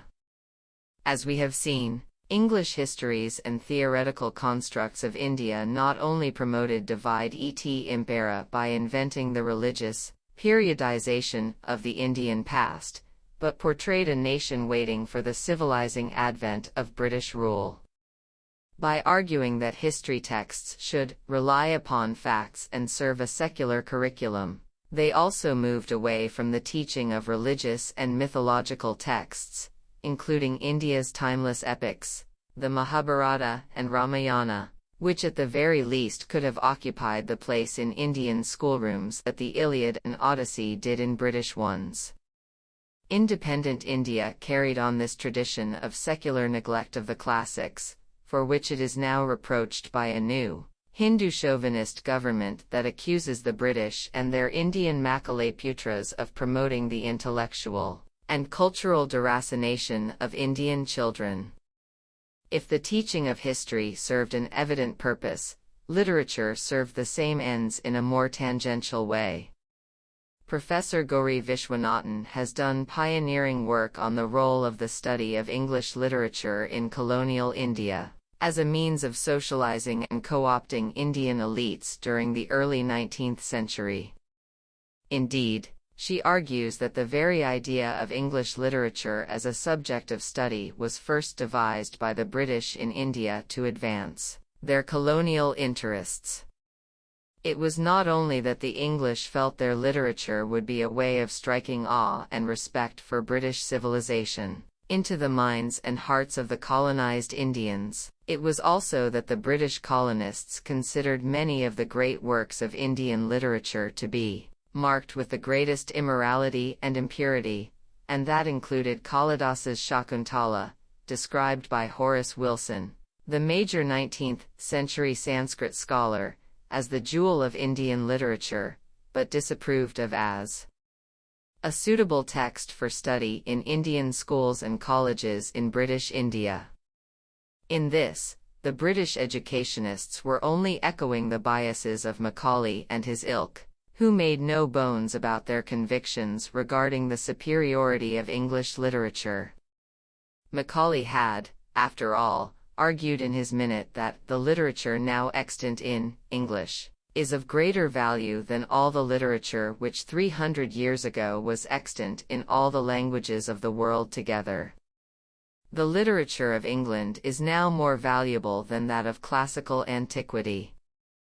Charles Trevelyan, in his 1838 book on the Education of the People of India, admitted that the arguments made for propagating English literature through the English language were not based on any scientific notion but on the simple Macaulayan prejudice that European knowledge was axiomatically superior to Oriental knowledge. Nonetheless, it worked, since Indians socialized through the study of English literature were bound to be more admiringly Anglophone, and therefore more willing to be complicit in British dominance. The study of history was not only Anglo-centric, it was deliberately designed to impress upon the student the superiority of all things British, and the privilege of being the subject of a vast empire, whose red stain spread across a map of the world on which the sun never set. The sun never set on the British Empire, an Indian nationalist later sardonically commented, because even God couldn't trust the Englishman in the dark. The study of English literature served a similar purpose. Amongst the required texts was Arthur Stanley's collection of English patriotic poetry, with an introduction by the Lord Bishop of Calcutta extolling the virtue of verse, for an empire lives not by bread alone, he intones sagely, and commencing with Tennyson's famous lines, the song that nerves a nation's heart is itself a deed. The poems are all, of course, intended to exalt the greater glory of the British Empire. The poet G. Flavel Hayward wrote in praise of glory or death, for true hearts and brave honor in life, or rest in a grave. The spirit of English fair play was instilled in Newbolt's play up, and play the game. And Kipling's odes to the white man's burden no doubt made the heathen feel suitably grateful for the stamp of the colonial jackboot.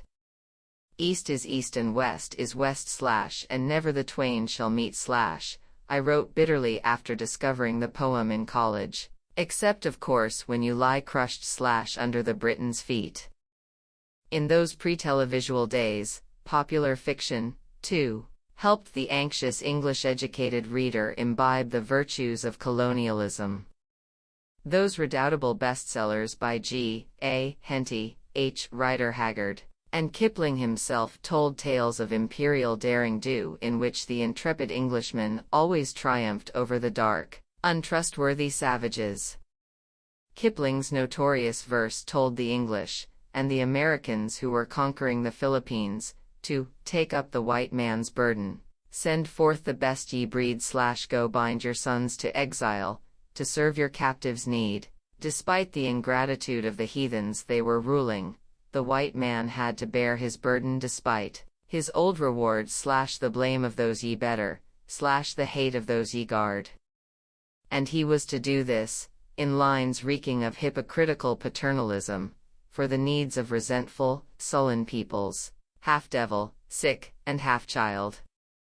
A brilliant contemporary riposte, in verse, The Brown Man's Burden, came from the Liberal MP and theatre impresario Henry Labouchere, which deserves to be better known. I have therefore reproduced it in extenso later in this chapter. The inclusion of an Indian character in the hugely popular children's stories featuring Billy Bunter, a staple of boys' pulp magazine fiction in the first quarter of the 20th century, creatively sought to inveigle the colonials into a narrative of complicity. The boy was, of course, an aristocrat, improbably named Hari Jamset Ram Singh, his royal provenance compounded, like his illustrious compatriot Ranji, by his talent at cricket. Still, his English classmates knew him as Inky, and the illustrations always showed him several shades darker than them, and he was usually relegated to the margins of the Bunter stories, whose real heroes remained the English boys. Salman Rushdie has written of the creation of a false orient of cruel-lipped princes and dusky slim-hipped maidens, of ungodliness, fire and the sword, endorsing Edward Said's conclusion in his path-breaking Orientalism, that the purpose of such false portraits was to provide moral, cultural and artistic justification for imperialism and for its underpinning ideology, that of the racial superiority of the Caucasian over the Asiatic. To Rushdie, such portrayals did not belong only to the imperial past. The rise of Raj revisionism, exemplified by the huge success of these fictions, is the artistic counterpart to the rise of conservative ideologies in modern Britain. Despite the efforts of the Orientalists and their glamorous exoticizing of British imperialism, however, there was one problem. Once an Indian was taught to read, study, and understand, it was impossible to restrict where his mind might take him. William Howitt presciently observed in 1839 that it is impossible to make the English language the vernacular tongue, without at the same time producing the most astonishing moral revolution which ever yet was witnessed on the earth.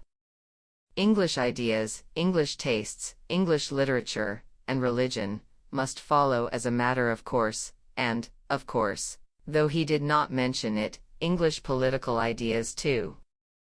By 1908, the notorious Empire apologist J. D. Rees was complaining that, in our schools pupils imbibe sedition with their daily lessons, they are fed with Rousseau, Macaulay, and the works of philosophers, which even in Oxford tend to pervert the minds of students to socialistic and impractical dreams, and in India work with far greater force upon the naturally metaphysical minds of youths, generally quick to learn by rote, for the most part penniless, and thus rendered incapable of earning their living, except by taking service of a clerical character under rulers, whom they denounce as oppressors unless they receive a salary at their hands. The malcontents created by this system have neither respect for, nor fear of, the Indian government. Nor is this surprising, for the literature upon which they are brought up in our schools is fulfilled with destructive criticism of any system of government, founded upon authority. Rees urged the British government in India to follow Lord Curzon's courageous lead in refusing to subsidize the manufacture of half-baked bachelors of arts and full-fledged agitators. It is too late, I suppose, to go back upon the decision in favor of the Anglicists.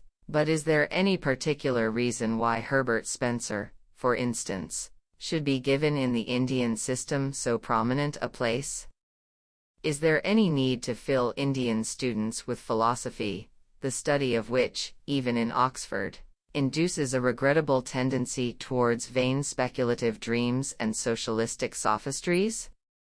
By the late 19th century, English education had indeed created a class of Anglophone Indians well versed in the literature, philosophy, and political ideas of the British, but, as we have seen, when they began to clamor for rights and access to positions that they believed their education had qualified them for, they met with stubborn resistance. There were always, of course, those who argued that the real obstacle was Indian attitudes, especially those relating to caste, since the prospect of students from various castes mingling in classrooms filled Indian traditionalists with horror. On this argument, that castes would not mingle in schools, Durant points out that they already did mingle indiscriminately, in railway coaches, tramcars and factories, and that the best way to conquer caste would have been through schools. But the British chose to shelter behind imagined objections from the traditionalists, because it suited them not to have to spend more on education. Still, there were memorable exceptions. The pioneering Dalit reformer Jyotiba Phule, born in a lower caste of gardeners and florists, became an inspiring example of how a student could study in an English school with Brahmin and other high caste. Still, there were memorable exceptions. The pioneering Dalit reformer Jyotiba Phule, born in a lower caste of gardeners and florists, became an inspiring example of how a student could study in an English school with Brahmin and other high caste friends, energize and invigorate his intellect with literature from around the world, and build on that to transform his society. Mahatma Phule, as many called him, not only became a pioneer of Dalit empowerment and women's education but also a voice for global movements and ideas of equality. He dedicated his book Gulamgiri, Slavery, 1853, to the good people of the United States for having abolished slavery. A few decades later, Dr. B.R. Ambedkar followed in his footsteps, though after an Indian schooling he did all his higher education abroad, in both Britain and America. It has been argued that the British were not selective, and at least theoretically favored the education of all castes and not just the upper castes, whereas India's own leaders were divided on whether modern education should be extended to all.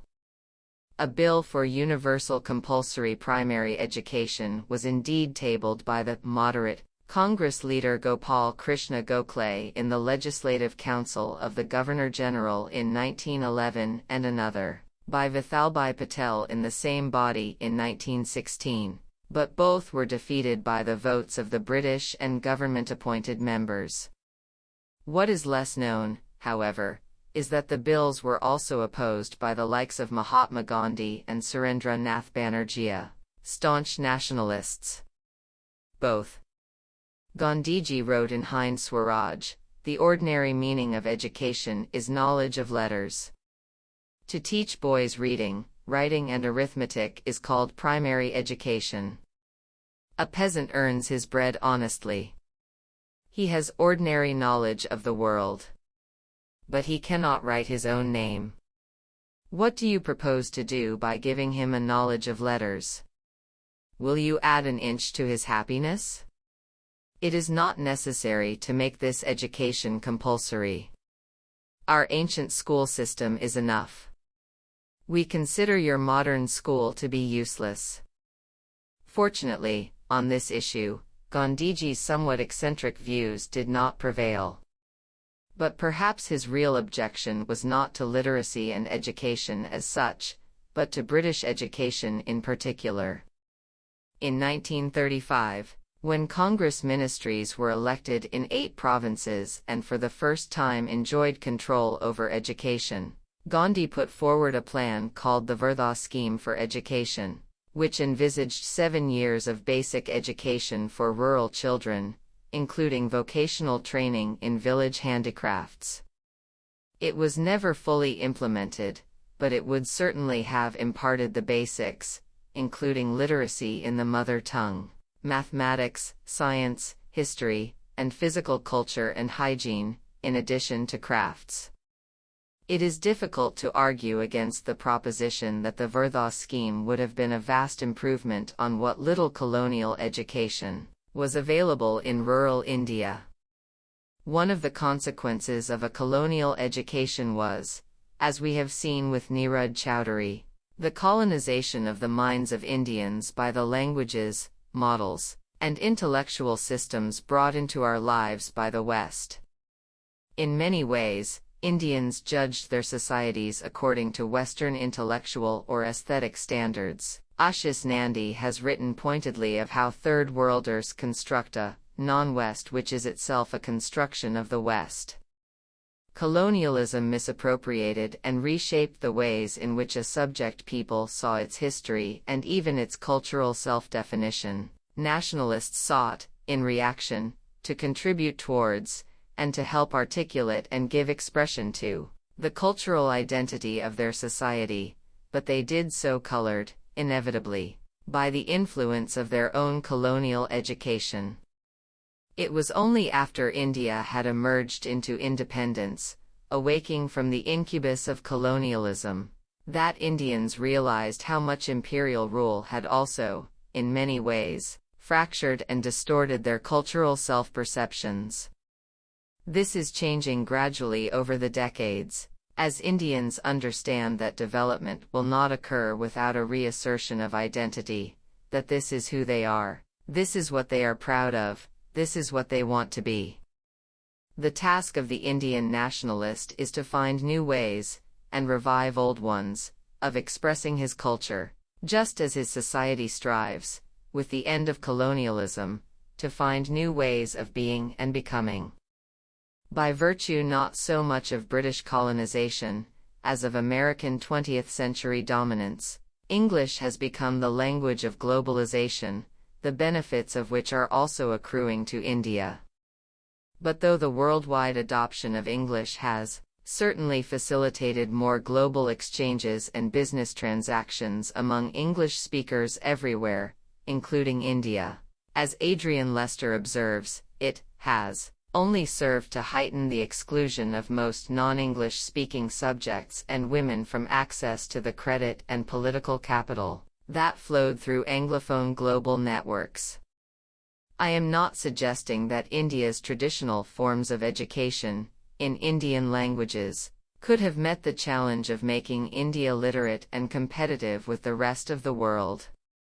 It could, of course, have given India a basic competence and self-confidence that cultures like Japan, which educate themselves in their national languages have, and the foundation to set up great schools and colleges in the Nalanda mode, and an India that had grown and flourished without the ordeal of colonialism, could always have imported the best educationists, technological systems, and English teachers from wherever they were, to create our own links with the globalized world.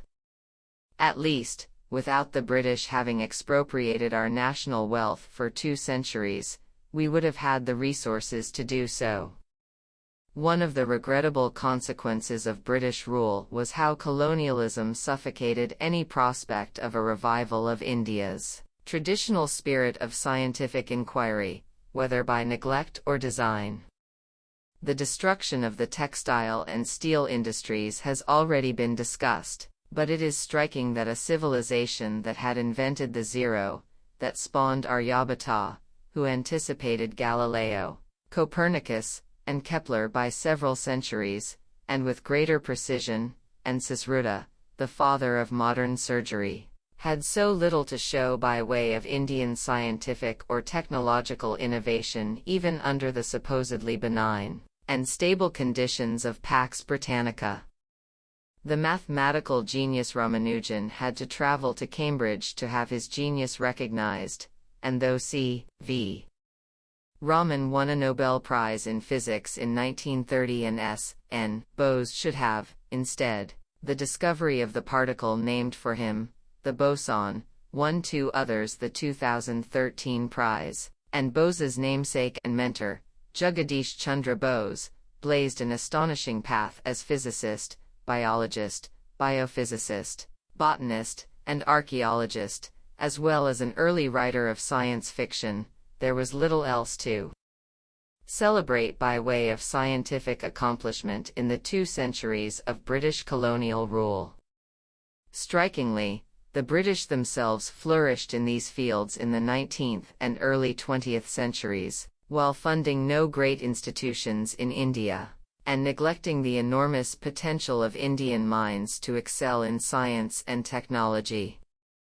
It would take a while for India to make any headway in science and technology given the ground the country had to make up in these areas. The lack of facilities at home led to an exodus of sorts. Several Indians went on to excel in foreign institutions, 3 winning science Nobels under foreign flags, while the stunted or fledgling research institutions in India were still seeking to establish themselves as worthy homes for brilliant Indian minds. There are signs, though, that scientific studies are improving, as the remarkable innovations in space and missile technology have shown. This owes nothing to the colonial period but is a product of independent India's own efforts. Still, I am conscious that there is something ironic about English-speaking Indians like myself attacking the British in English, for having imparted their English education to Indians. Ironic, yes, but only up to a point. I had my English schooling in India, and I learned it without the shadow of the Englishman judging my prose. I delighted in the language on its own terms, as a pan-Indian language today, and not as a symbol of colonial oppression. In any case, most English-educated Indians, including myself, will not repudiate Shakespeare and P. G. Wodehouse, We must concede we couldn't have enjoyed their masterworks without the English language. I am told by a British Indian friend that in a passionate public debate in London in 2013 on the merits, or otherwise, of my Oxford views, more than one speaker sought to discredit me in my absence. I was in India, on the grounds that I was a known aficionado of Wodehouse and the English language, who had even revived St. Stephen's College's Wodehouse Society, the first of its kind in the world, and still served as patron of the London-headquartered, global, Wodehouse Society.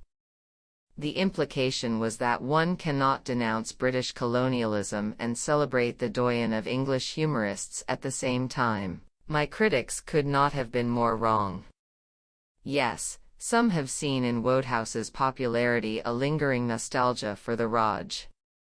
Writing in 1988, the journalist Richard West thought India's Wodehouse devotees were those who hankered after the England of 50 years before, i.e. the 1930s. That was the age when the English loved and treasured their own language, when schoolchildren learned Shakespeare, Wordsworth, and even Rudyard Kipling. It was Malcolm Muggeridge who remarked that the Indians are now the last Englishmen. That may be why they love such a quintessentially English writer. Those lines are, of course, somewhat more fatuous than anything Wodehouse himself could ever write. Wodehouse is loved by Indians who loathe Kipling and detest the Raj and all its works. Indeed, despite a brief stint in a Hong Kong bank, Wodehouse had no colonial connection himself, and the Raj is largely absent from his books. There is only one notable exception I can recall, in a 1933 short story, The Juice of an Orange. Why is there unrest in India? Because its inhabitants eat only an occasional handful of rice. The day when Mahatma Gandhi sits down to a good juicy steak and follows it up with roly-poly pudding and a spot of Stilton, you will see the end of all this nonsense of civil disobedience. But Indians saw that the comment was meant to elicit laughter, not agreement.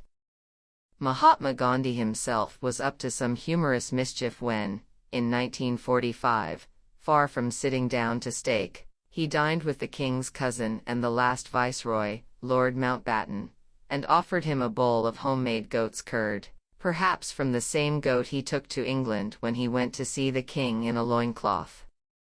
I reinvented the moment in my satirical The Great Indian Novel, only substituting a mango for the curd. If anything, Wodehouse was one British writer whom Indian nationalists could admire without fear of political incorrectness.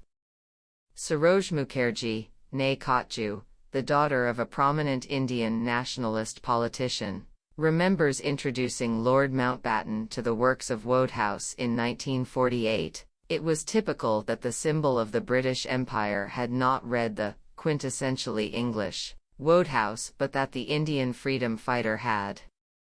Indeed, it is precisely the lack of politics in Wodehouse's writing, or indeed of any other social or philosophic content, that made what Waugh called his idyllic world so free of the trappings of Englishness, quintessential or otherwise. Whereas other English novelists burdened their readers with the specificities of their characters' lives and circumstances, Wodehouse's existed in a never-never land that was almost as unreal to his English readers as to his Indian ones. Indian readers were able to enjoy Wodehouse free of the anxiety of allegiance, for all its droll particularities. The world he created, from London's Drones Club to the village of Matcham Scratchings, was a world of the imagination, to which Indians required no visa. But they did need a passport, and that was the English language. English was undoubtedly Britain's most valuable and abiding legacy to India, and educated Indians, a famously polyglot people, rapidly learned and delighted in it, both for itself, and as a means to various ends. These ends were both political, for Indians turned the language of the imperialists into the language of nationalism, and pleasurable, for the language granted access to a wider world of ideas and entertainments. It was only natural that Indians would enjoy a writer who used language as Wodehouse did, playing with its rich storehouse of classical precedents, mockingly subverting the very canons colonialism had taught Indians they were supposed to venerate, in a country ruled for the better part of 2 centuries by the dispensable siblings of the British nobility. One could savor lines like these, unlike the male codfish which, suddenly finding itself the parent of 3,500,000 little codfish, cheerfully resolves to love them all. The British aristocracy is apt to look with a somewhat jaundiced eye on its younger sons. I am grateful, in other words, for the joys the English language has imparted to me, but not for the exploitation, distortion, and deracination that accompanied its acquisition by my countrymen. Tea without sympathy. Something similar can probably be said about those 2 great British colonial legacies, now that we have discredited democracy, the rule of law, and the railways as credible British claims tea and cricket. Both, I freely confess, are addictions of mine, a personal tribute to the legacy of colonialism. In an address to a joint session of the U.S. Congress in 1983, the late Indian Prime Minister Rajiv Gandhi recalled, with a twinkle in his eye, the great affinities between the American Revolution and the Indian colonial experience. Cornwallis, after surrendering at Yorktown, triumphed in Bengal. And then, Gandhi added mischievously, Indian tea stimulated your revolutionary zeal. He got a good laugh for the allusion to the Boston Tea Party. But he was wrong. In 1553, there was no Indian tea, at least none that was properly cultivated and traded. Tea was a Chinese monopoly, and the tax tea the colonists tossed into Boston Bay came from Amoy, not Assam. Perhaps if it had been Indian tea, the American revolutionaries might have thought of a less wasteful method of protest. It was the British who established Indian tea as a cultivated commodity. The story is interesting, and once again commercial motives came into play. The British ruled India but not China. Rather than spending good money on the Chinese, they reasoned, why not grow tea in India? Their desire to end their dependence on Chinese tea led the British to invent agricultural espionage, as a secret agent, improbably enough named Robert Fortune, slipped into China in the early 1840s, during the chaos and confusion of the Opium War years, to procure tea plants for transplantation in the Indian Himalayas.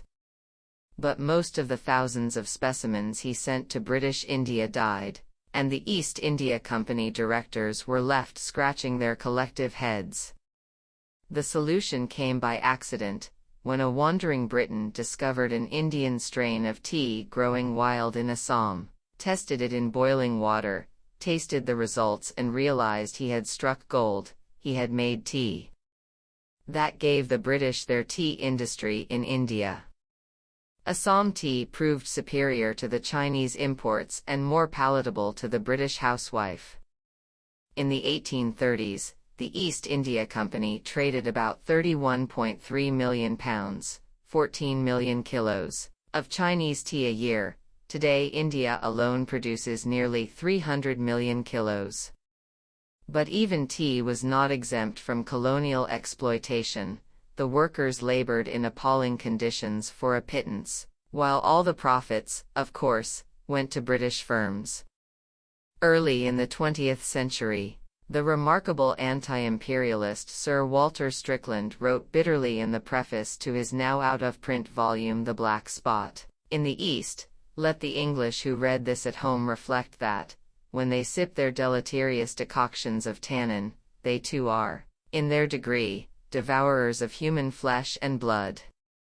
It is not the tea alone, but the impoverished blood of the slaves, devoid of its red seeds of life and vigor, that they are drinking. The British grew tea in India for themselves, not for the locals, the light, fragrant Darjeeling, the robust Assam, the heady Nilgiris tea, all reflected the soil, climate, and geography of the respective parts of India for which they were named, but they were grown by Scottish planters, and picked by woefully underpaid Indian laborers, to be shipped to the mother country, where demand was strong. A modest quantity was retained for sale to the British in India. Indians themselves did not drink the tea they produced. It was only during the Great Depression of the 1930s, when demand in Britain dropped and British traders had to unload their stocks, that they thought of selling their produce to the Indians they'd ignored for a century. The Indian masses turned to tea with delight, and the taste for it spread throughout the Depression and the war years. Today, tea can be found in the remotest Indian village, and Indians drink more black tea than the rest of the world combined. Full credit, then, to the British.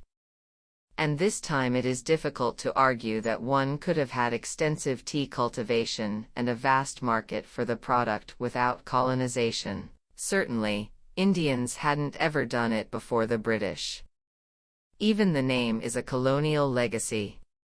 The word tea, common to most European languages, is from the dialect of Amoy, from where much of Britain's tea was shipped, but those who got their tea from Canton, like the Portuguese, and overland, like the Indians and the Arabs, call it by the Cantonese word cha. Almost every Indian language uses a variant of cha, including chai and chaya. It is only the Anglophone Indians who speak of tea. But before I end this section on tea, a small digression. Even as they gave us tea, the British were destroying something else. The British ruthlessly exploited the land for profit while ruining it and decimating the wildlife it sheltered. The destruction of Indian forests and wildlife occurred at a galloping pace under colonialism. The forests were destroyed for three main reasons: to convert the land into commercial plantations, especially to grow tea, to make railway sleepers, and to export timber to England for the construction of English houses and furniture. The British cut down the forests of the Nilgiris and Assam to grow tea and ravaged the forests of Coorg to grow coffee. Tea was not the only villain in the ecological devastation of the Nilgiris. The British also brought in several exotic species like eucalyptus, pine, and wattle to produce viscose, which was sent to the UK to be made into fabric. Unfortunately, plants like eucalyptus thirstily drink up the groundwater, thanks to their plantations. The British converted the once lush tropical rainforests of the Nilgiris into a water shortage area. The same phenomenon occurred when the British forced Indian farmers to grow poppy to extract opium, which involved cutting down vast areas of forests in some parts of North India. In Assam, for instance, by the mid-19th century, large numbers of trees were chopped down since the opium poppy could not ripen and flower in their shade.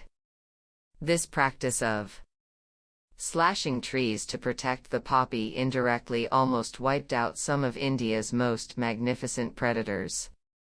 The British wanted more land to be used for commercial crops, which would bring them revenue, so they put a bounty on the head of each predator, successfully erasing tigers, cheetahs, leopards, and lions from vast parts of India.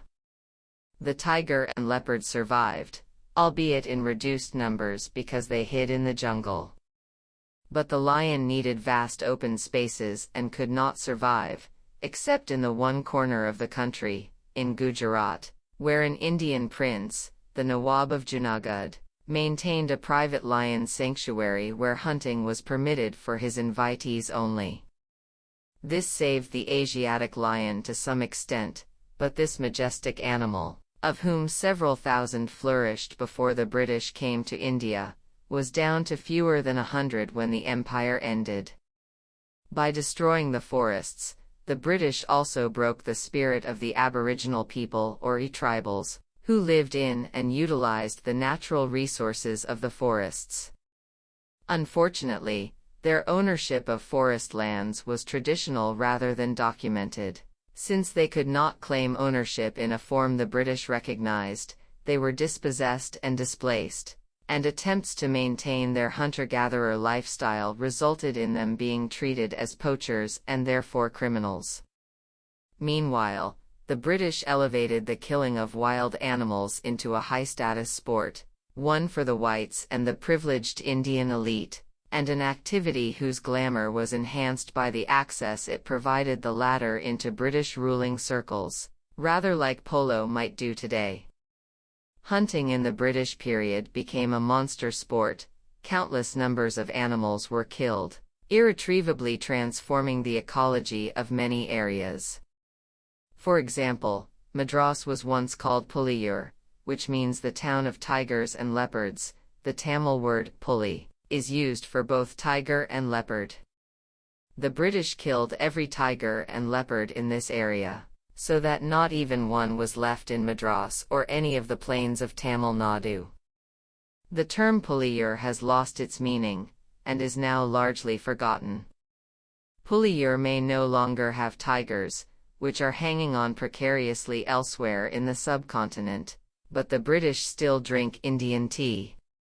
In more ways than one, Tata, the Indian business conglomerate, now owns Tetley, the venerable British tea firm. So perhaps, in the ubiquitous references to chai everywhere in the country, and in the milky, sweetened cups of tea that Indians thrust on every visitor, it is we who have appropriated this colonial legacy and made it our own. The story gets a little more complicated. Tea, like other commodities, has been suffering a decline in prices, and exports are dwindling. Many tea plantations, faced with rising wages and collapsing profits, are threatening to close down. The most expensive Indian tea, Castleton, was sold for over 6,000 rupees a kilo in 1991, $231 at the then prevailing exchange rate. The buyers were Japanese. The new record was set in 2012 when the price hit 5,200 rupees a kilo, but that meant it was down to $120 as the rupee had weakened. Castleton is the champagne of teas. Other Indian teas do not fare a fraction as well. Internationally, Indian tea is competing for export markets with inferior teas from such unlikely sources as Argentina, Kenya, and Malawi. But then again, if Argentina could grow tea without the British having colonized them first, couldn't India have done so as well? So when the first Indian Prime Minister, who had served as a chaiwala, helping his father sell tea at a railway station platform, Narendra Modi, addressed the U.S. Congress in 2016, he sprinkled his speech with humor, but unlike his predecessor 31 years earlier, did not breathe a word about tea. At a time when the world commodity markets are down and Indian tea producers are clamoring for relief, the Indian Prime Minister must have realized that tea is no longer a joking matter. The Indian game of cricket. Cricket is, of course, the only sport in the world that breaks for tea, and for many amateurs, tea is the highlight of the experience. I have often thought that cricket is really, in the sociologist Ashish Nandi's phrase, an Indian game accidentally discovered by the British.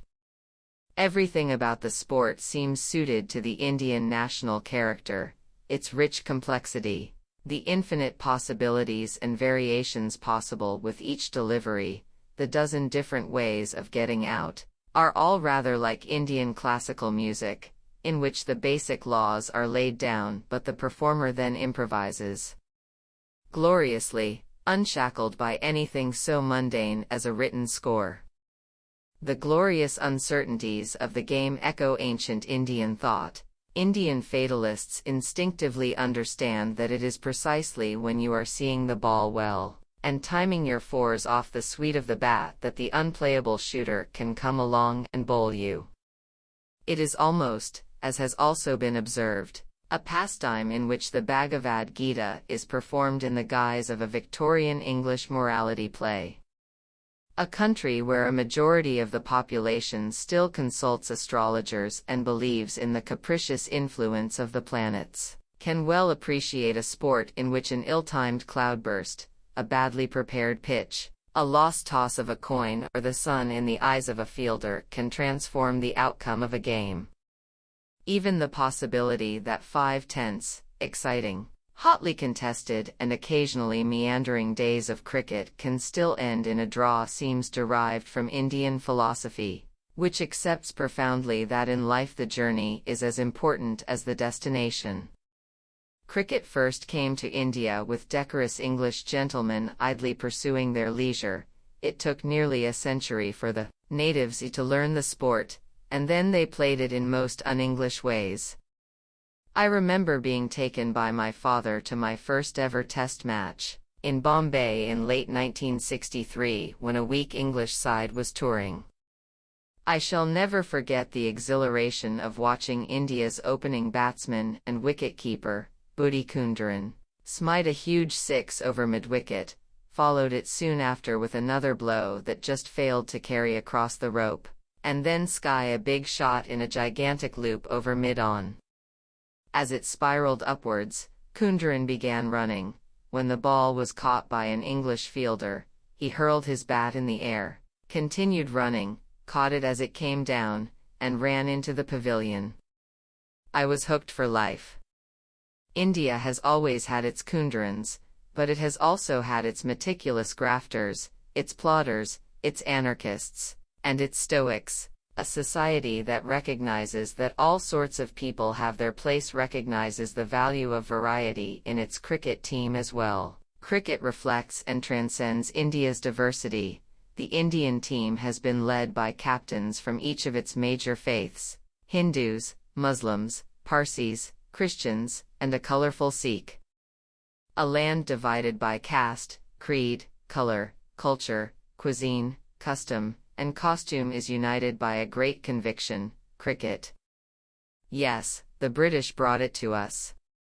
But they did not do so in the expectation that we would defeat them one day at their own game, or that our filmmakers would win an Oscar nomination for an improbable tale about a motley bunch of illiterate villagers, besting their colonial overlords at a fictional 19th-century match. Lagan, 2003. Sport played an important role in British imperialism since it combined Victorian ideas of muscular Christianity, a cult of youthful vigor and daring-do in far-off lands, and the implicit mission of bringing order and civilization to the unruly East through the imposition of rules, learned on the playing fields of Eton. If empire was a field of play, then to the colonized learning the rules and trying to defeat the masters at their own game became an inevitable expression of national feeling. Scholars have demonstrated that one of the reasons why cricket acquired such a hold in Bengali society between 1880 and 1945 was as a way to discharge the allegation of effeminacy against the Bengali male, by beating the English at their own game. The educated middle class of Bengal, the Bhadralok, joined the Maharajas of Natore, Cooch Behar, Mymensingh, and other native states to make cricket a part of Bengali social life as a means of attaining recognition from their colonial masters. At the same time, the British, who saw cricket as a useful tool of the Raja's civilizing mission, promoted the sport in educational institutions of the province. In a somewhat different way, Parsi cricketers in Bombay undertook the sport for the purpose of social mobility within the colonial framework. The Maharajas, the affluent classes, and anglicized Indians, Ashis Nandi points out, saw cricket as an identifier of social status and as a means of access to the power elite of the Raj. Even the fact that cricket was an expensive game by Indian standards strengthened these connections. Curiously, this pattern was replicated across the country, not just in the British presidencies but also in the princely states, many of which produced not inconsiderable teams, well financed by the native rulers. Some of these gentlemen played the sport themselves at a significant level of accomplishment. 1. K. S. Ranjit Singh, universally known as Duranji, and enviously as Urungetsinji, was selected to play for England against Australia in 1893, and scored a century on debut, which made him the hero of the Indian public.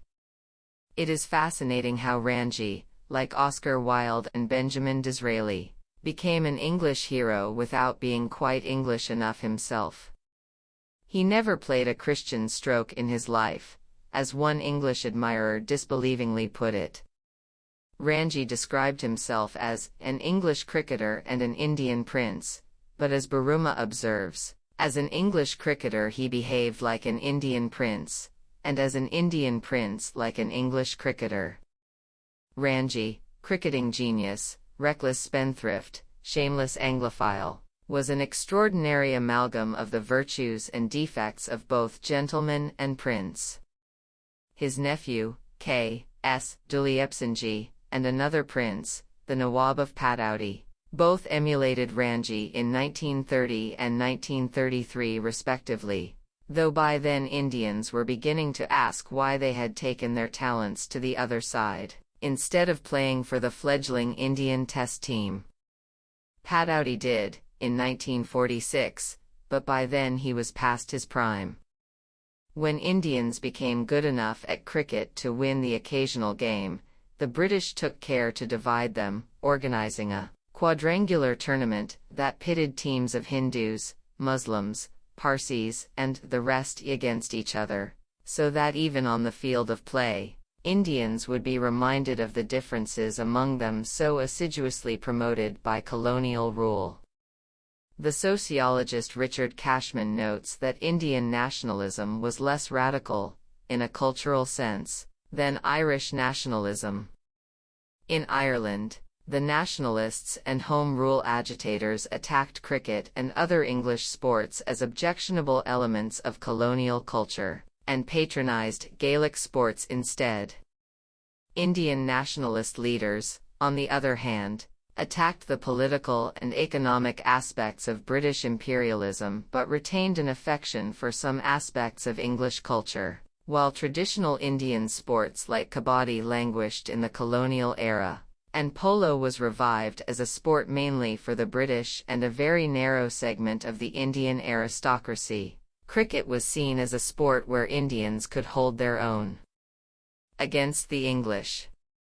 This may explain why Ireland still has a very modest cricket team that is yet to earn Test status, whereas India in the 21st century is one of the giants of the world game. That cricket was connected with the nationalist movement in Bengal of the 1910s is evident from the sporting history of Presidency College, the principal English-language institution of higher learning for Indians in Calcutta, where sports such as gymnastics and cricket were made compulsory to develop, as we have noted a little earlier, Bengali boys physically in reaction to British colonial stereotypes of manly Britons and effeminate Bengalis.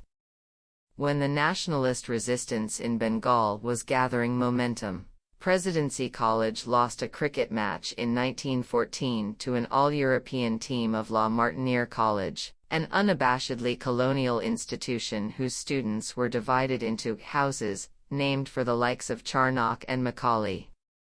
This caused much breastbeating and self-flagellation. The players of the team were publicly criticized. The big defeat of the college team by La Martiniere College cannot be forgiven, declared the Presidency College magazine. 13. Of course, my football-crazy son Kanishk assures me that the single greatest moment of Indian sporting triumph against the British in the colonial period is to be found in football, not cricket. The Mohun Bagan team that defeated the East Yorkshire Regiment to win the IFA Shield in 1911, barefoot. The contention that emulation of the colonizers is the key to explaining the origins of Indian cricket, writes a scholar, fails to successfully account for the flowering of the game in Bengal. So cricket too had nationalist overtones, and while one must concede that the British imparted it to us, today we can more than hold our own with them, and anyone else playing that sport.